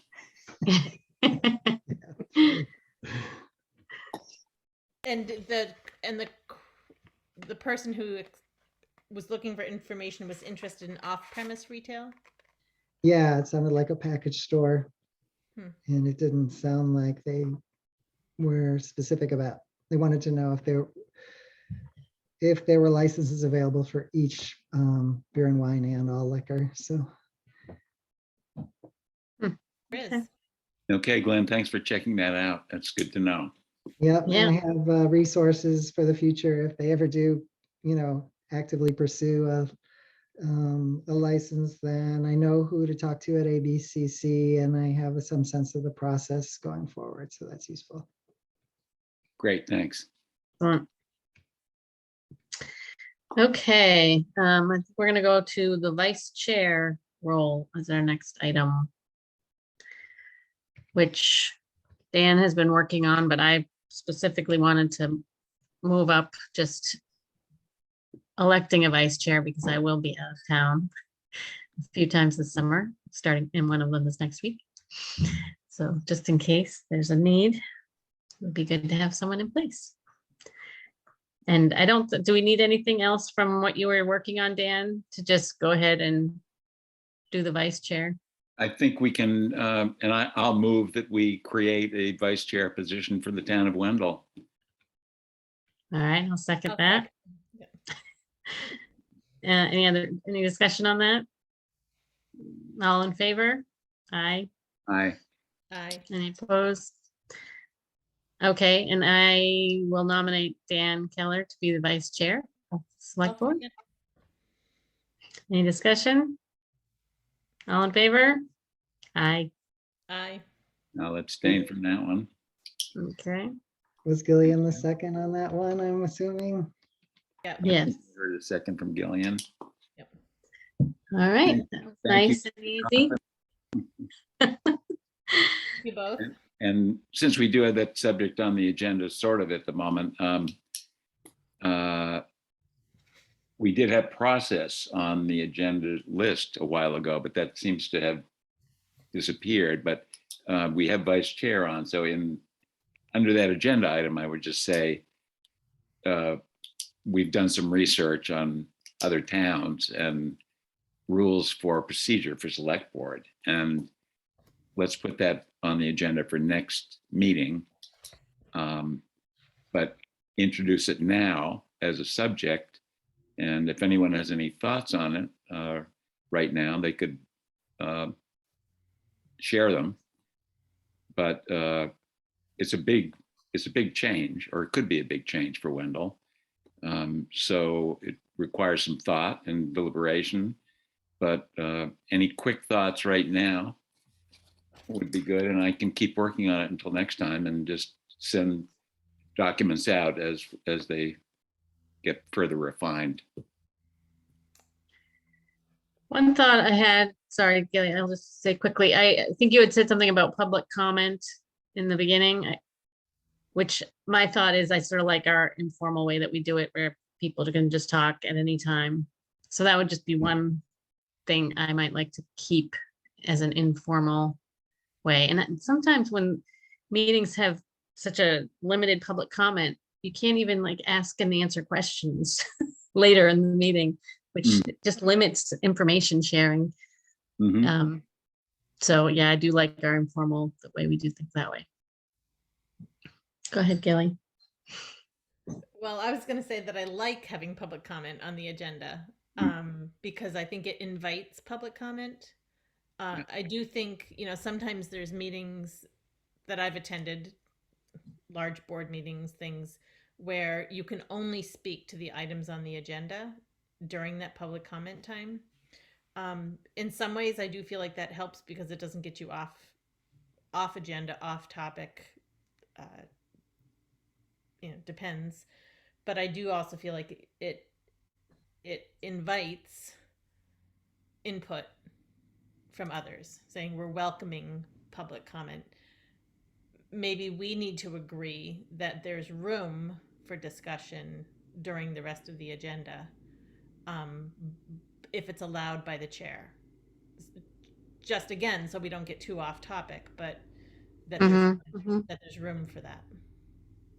Yeah, I agree with that. I like the more I thought about it, the more I realized that, yes, an invitation for the public to come to the meeting and have a period at the very beginning of the meeting where the public can just say whatever they want, a very limited amount of time, just to get a sense of what people are feeling and thinking, and allowing that section at the very beginning so that people don't have to wait to the end for public comment, or we have all these agenda items and people have to sit through them. I think it's a nice open invitation to do it that way. And I imagine that in Wendell, like if you look at the people that are here at this meeting, we don't have any non-governmental officials here except for the press. And I imagine that if we did have a public comment period at the beginning, nobody would show up.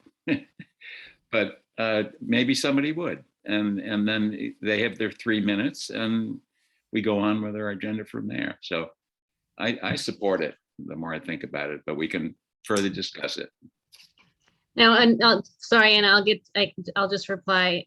Now that I understand what you're going for, I think I'd probably support it. I guess I wouldn't like to limit public comment to just one part of the agenda. I think I like having it.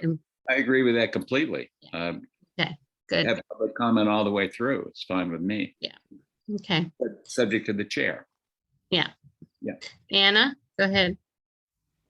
I'm just making sure that you're moving back to meeting in person, sorry, in 2 weeks, 3 weeks. And yeah, just that's my public comment on that. So you want us to move back to in person? You have to. We have to, but there is still talk of it getting changed. Maybe that's a little further out. I mean, I know people are asking for that. Right. So yeah, it's just that the extension ends on July 15th. Right. So We will I don't be know if getting- that will, sorry. No problem. We I don't are know if getting- that will open up or restrict more people to speak up at meetings. Right. Sorry. Go ahead, Doug. We are getting the owl, and my understanding is that if that's connected in a meeting, that people can talk to the meeting through that remotely. Whether we're participating and voting is a different legal issue, but participating that way is an interesting thing. So it might Yeah, help. People are still allowed to participate remotely and attend remotely, but the public sector of the meeting has to start happening in person. Mhm. So it's kind of a hybrid as long as there is an in-person official meeting that's happening. I'll just share that we had a lot of discussion about this at the Greenfield School Committee, and we just revised our policy on public comment. Formerly, it had been that the public was limited to speak to items that were on the agenda. And we found that sometimes the items that aren't on the agenda are just as important to members of the public. So I can certainly share our policy, but I think that it's anything within the school committee's role that is permissible. So anything within, the kind of scope of your work as a select board could be considered fair game for public comment. Good, thanks. That Okay. sounds good to me. Any other thoughts on process at this time, or we can definitely have lots more to talk about later? Yep. Okay, so we'll move on to Wendell land acknowledgement. Oh, okay, now I remember what this. I think I sent that out to everyone, right?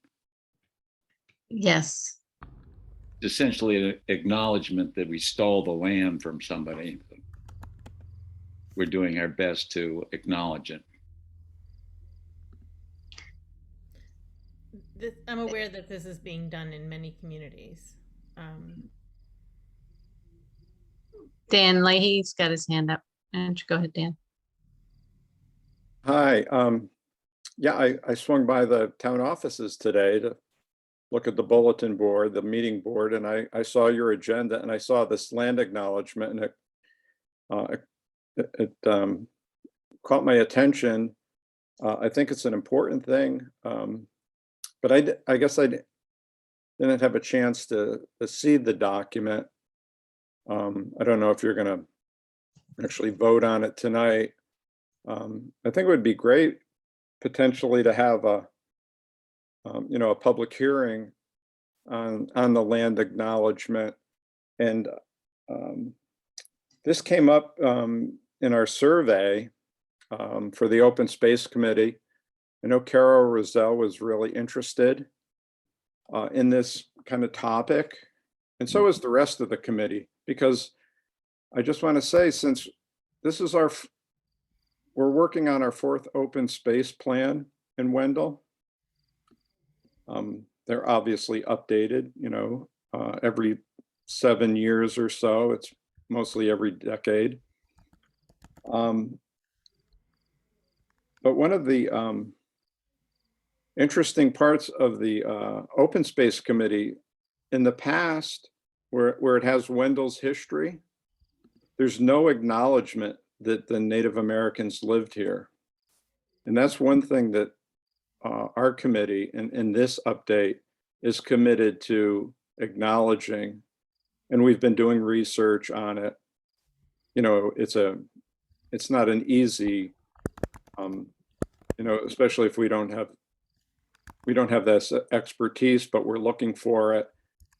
So I think we've got a draft of an acknowledgement of Native Americans in the area, a long history of over 12,000 years of occupation on this land, et cetera, et cetera. But I think it would be a nice, what would I say, an opportunity to educate and make people aware of this issue. That one of the questions that we had, and we had some discussion about it. It was question number 23 on the Open Space Committee survey. And it says, Wendell and neighboring towns lie on unceded territory of the Nipmuc tribe, which means that this land was taken without agreements or treaties being written. And then it went on to say, since 2019, the Buell family of Petersam have donated 2 parcels of land to the Nipmuc Cultural Preservation, Inc., a nonprofit group of the tribe, as land rematriation. And the next question was, how interested are you in learning more about the options for land rematriation to a local tribe? And let's see, I think we had somewhere in the neighborhood of 214 responses to the community survey, which was almost 1 in 4 individuals in town. So we had a fabulous response rate, 1 in 4, 25% of the community. So the responses, a little over 70 said that they were very interested. Just shy of 60 said that they were somewhat interested, and slightly over 20 said that they were not interested. But here's the interesting piece, and we thought that we would see this.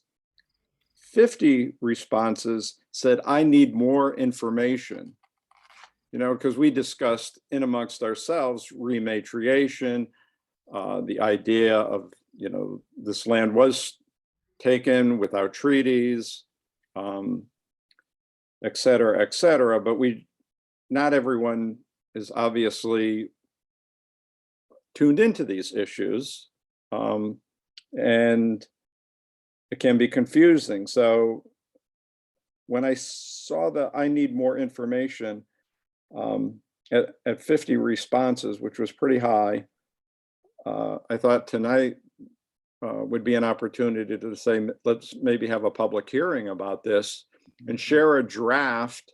And then we can also maybe propose some, revisions or expansion. I've seen land acknowledgements. I just actually saw one when I got an email today from the Double Edge Theater in Ashfield. And it happened to be, about tickets for a performance or a series of performances. But I went to their website just to remind myself about the land acknowledgement, and they do have one. And they talk about the Nipmuc tribal people. And they go on to say that the Nipmuc means people of the fresh water. They also talk about that this Nipmuc territory is also on the borders of the Pecumtuck tribe and others to the east and west and the north. So it's a little more expansive. So So Dan, do you think the Open Space Committee would take the lead on a forum like that? we could. Yeah, I think we could, because it ties into this opportunity to further educate folks on this topic. It's an important piece of our history. So I think we could do that. I also wanted to, thank and acknowledge that I think it must have been the select board that must have been approached by the Nolambika project a year or two ago for some funding from the Mass Cultural Program for a series of films that was to be produced. And a few weeks ago at the Great Falls Discovery Center, there was a premiere of some of these films. Robbie Lepser was a longtime resident in town. He was the filmmaker. There was the director there, and then participants who spoke. So a number of folks that have Native American ancestry were there, and it was successful because I think the number was like 50 towns in this part of Massachusetts contributed to that filmmaking effort. And I want to say that the films were of high quality. They're online. If you go to the Nolambika Project website, there's a series of 10 films. And then there's also a whole, there's what's available there is also some educational material for educators exactly on the topic that we're talking about. So recently, I talked to our FERCog representative who's helping us with the open space plan, and she was going to also look at that information because it's so hard to come by, good, well-researched information on this topic and the subject. So Okay. So Dan Keller, do you know what the steps are for what Jean was asking us to do? Is it something the select board does, or is it something we bring to the town meeting? I think she was asking for the select board to approve the acknowledgement. And thank you, Dan, for all that information and for being on board. And I think, the select board doesn't need to do this overnight necessarily to approve this, but I think the select board can join with the open space committee in convening a hearing or more to inform people about what's going on and discuss it and have some representatives from all the parties and do some education about it. I think that would be just great. And I think Jean would love that. and who asked for this, Dan? Jean Forward. Okay.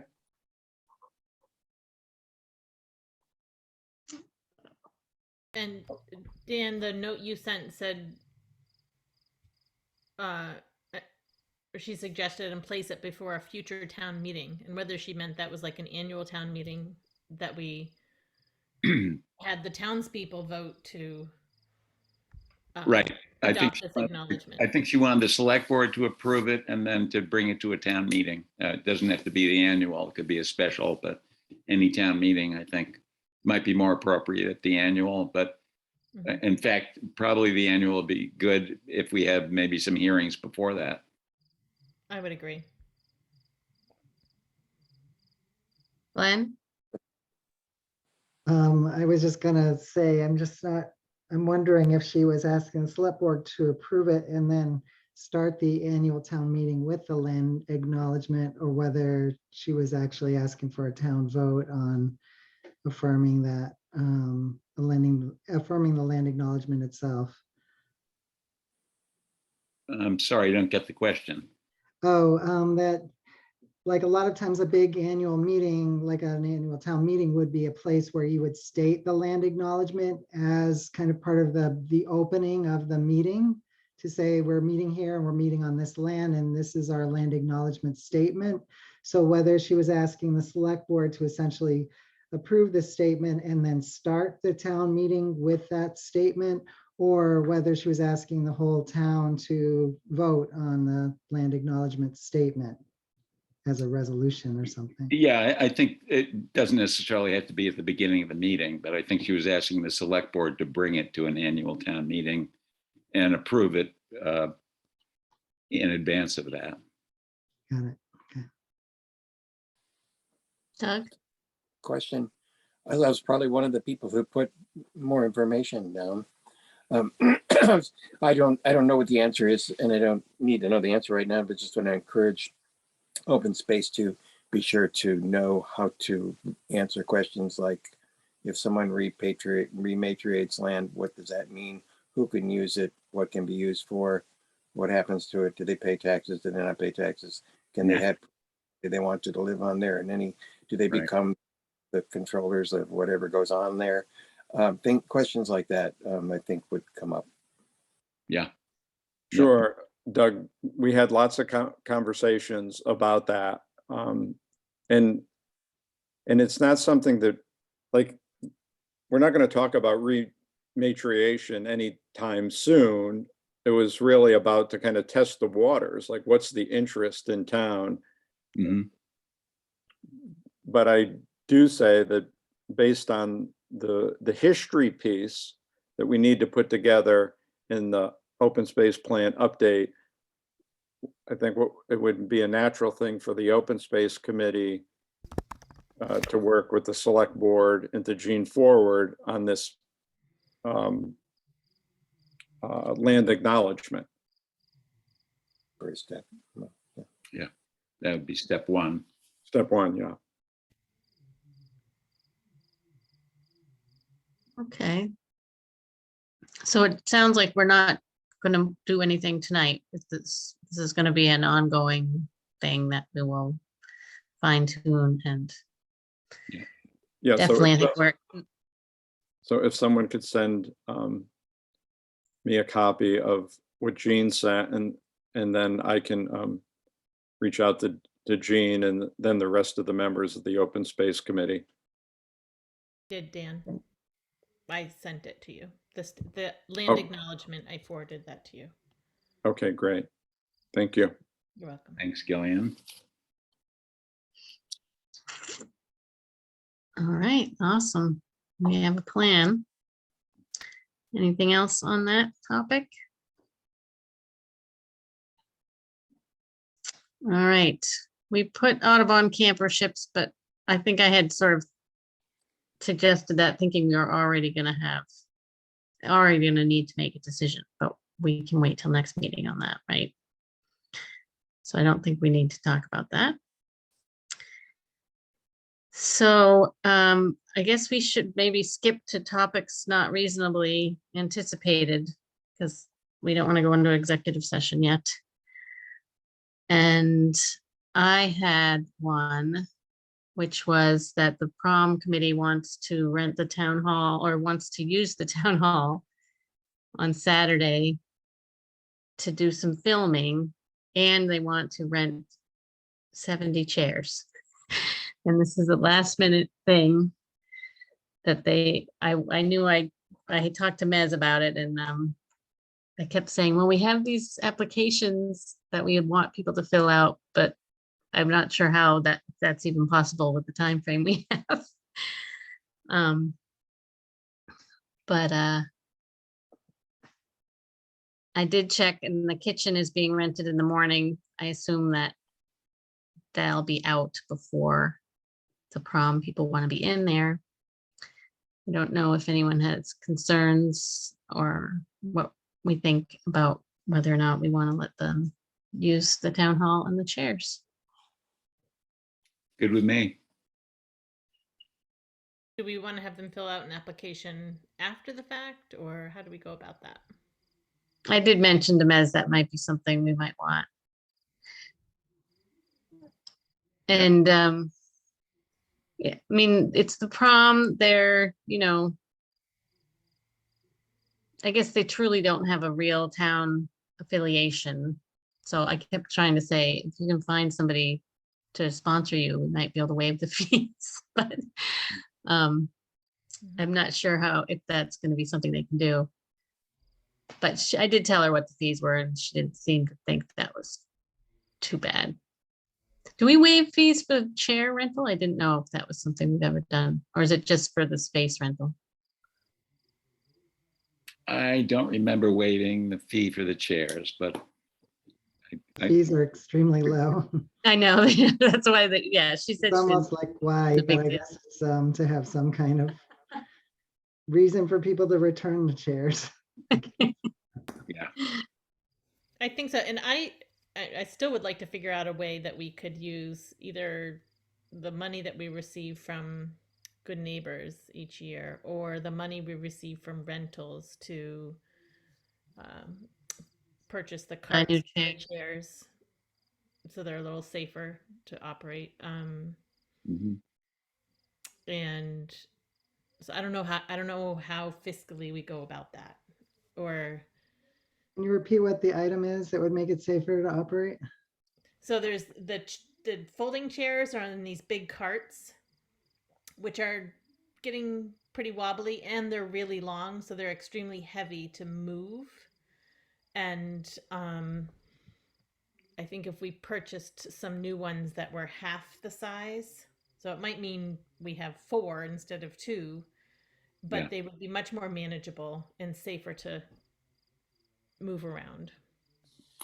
Yeah, I think actually, Gillian, we can just do that and fund it out of the either select board or town building expense.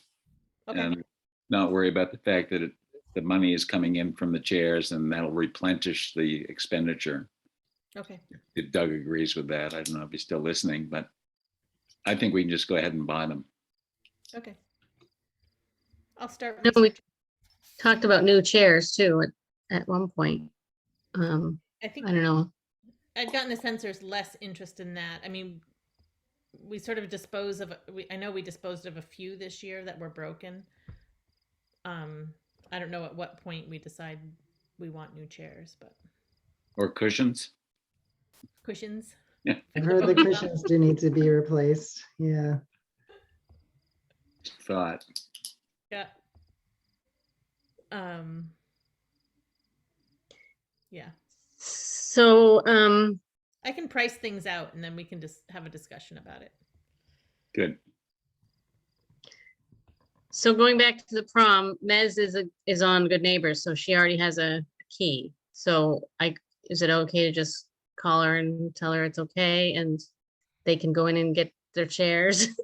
And then we'll just have her show up, one of them come and pay next week when Glenn's in the office, Sounds good.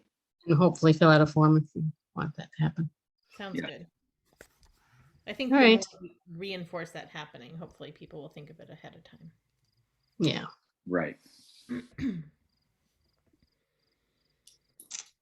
All right. Anybody else have other topics? Just looking at the schedule, looking up ahead at the Oh, schedule. schedule, right. Yeah, so one item is that you meet on the first, third, and fifth Wednesdays. The fifth Wednesday is the 27th, and I was thinking that because of the holiday, you were going to have to post by the Friday, but actually, but people just will observe the July 4th holiday on July 4th. So I guess not. So No, there might, oh, what's that? We're meeting on the 29th. Yeah, my thought was being concerned about, I see. That's what is the issue here. I'm looking at July. Okay, that's the problem. Okay, now I'm at the right date, late at night here. All right, Mm, we'll meet on the 29th, and then you are scheduled to also meet the following Wednesday, the 6th. Because of the holiday, it means an agenda would have to be posted by Friday, the 1st. And I am also on vacation after our meeting on the 29th, coming back on the 7th. So the question is, do you want a meeting on July 6th? And if so, how does it get organized? I'm happy to do postings. You could minimally have an agenda set up in advance for topics not reasonably anticipated. You could also, during the course of the meeting, essentially have an item on the agenda to build the agenda for the July 6th meeting. Then it would just be essentially ready at the end of your Wednesday night meeting. That sounds like a good idea. And then we can, Yeah. and we Yep. could even decide at that meeting if we're not coming up with topics we have to discuss for the 6th. We could even choose at that point to skip over to the 20th, I guess, if we felt like it, right? Not saying we will, I'm just saying that's a possibility. mhm. So the 6th, I can participate remotely, which shouldn't be a problem. We can still do that Okay. then, right? Yes. And if it is a light agenda, we could consider meeting with trying to get New Salem, the school topic on it. Okay. Yeah, good Um, idea. Though it might be, that might be a tough week for. Yes, that's right. I'm Vacation. afraid all of the summer is going to be it's going to be tough. Yeah. But yeah, get a couple of people. Are you on vacation, Gillian? Are you working remotely? I am on vacation. I'll be in Illinois. So that's the other thing you could look at, is whether the items look like you want to pull Gillian in for a vacation for that, or just have a two-person meeting. Yes, we can think about that. Okay. Are you trying to protect my vacation, Glenn? I mean, I've read that it's useful to Everybody's- go on vacation. Just Thank you. be on vacation. All right. And do you Anything wanna- else? Do you want to look Oh. at the schedule for the signing the warrant? The next one is on June 22nd. 22nd. I'll go in June 22nd in the evening to sign. I'm in that routine. And I won't not be here, so I won't sign. But Okay. Dan, yeah, you two can sign and Dan can sign any. I'll sign in the morning of the 23rd. Okay. Okay. And there's so the other thing just to make notice of on the 6th is a warrant, and I will not be there to sign it. Okay. I will be there. Okay. Me too. Okay.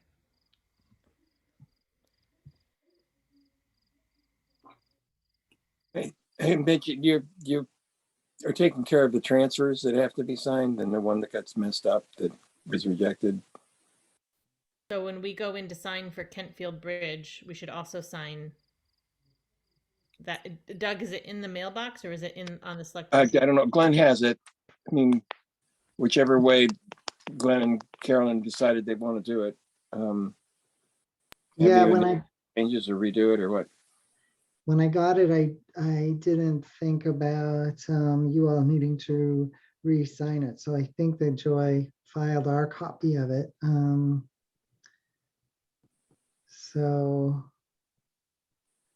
I mean, if you all are kind of approving that change now and it's in the minutes, that's probably sufficient until we can get the form in front of you to officially sign. Does that sound right? I think so. We lost Carolyn. Is there a time constraint, Doug? Only the end of the year thing. I mean, it's not urgent. If it's ready by early next week, I think so. And you did approve the larger amount, so I'm not sure, but in what that means. I mean, this has never happened before. This has never happened before. The FinCom basically rejected a transfer because Carolyn forgot that there was some other use for some of the money she was transferring. And she's Okay. going to do, but she's also going to do a transfer from the FinCom for that same thing. So they'll probably all come in a bunch anyway. Next bunch. If they could be ready for the warrant on the 22nd, then we could just sign it. Yeah, on that would probably be good price for Aaron. Yeah, I'm sure you'll work that out.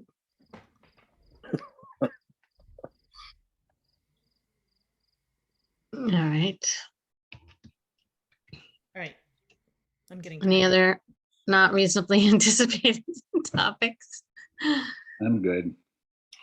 All right, so we're gonna move into an executive session just to do minute approvals, right? So Good I night. guess I'll, Of executive session.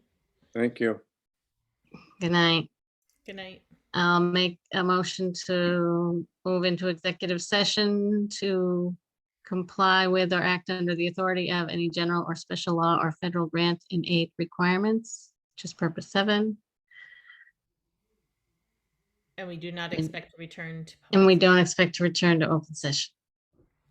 Okay. Is there a second? Second. Okay, all in favor? Aye. Aye. And Josh, I'm sorry, we have to ask you to leave. Thanks, Josh. Thank you, Josh. And Lori, Working on it. He's working on it. I'm sorry to say I'm going to have to leave too because I've got a low battery on this machine, but I think you guys can handle it. All right, 100%. Sort of a formality, and I know what you're doing, and I agree 100%. And thanks for everything. You're doing a great job, and all right. we'll talk soon. Thank you, Dan. Thank You're lucky. You're lucky to get away. It won't take long. Don't My, worry. my battery's getting low too. Oh, my Mac will go to sleep soon. Right. And Sleep too before it does. whoever's recording should stop the recording. Oh, yeah, good. Thanks, y'all.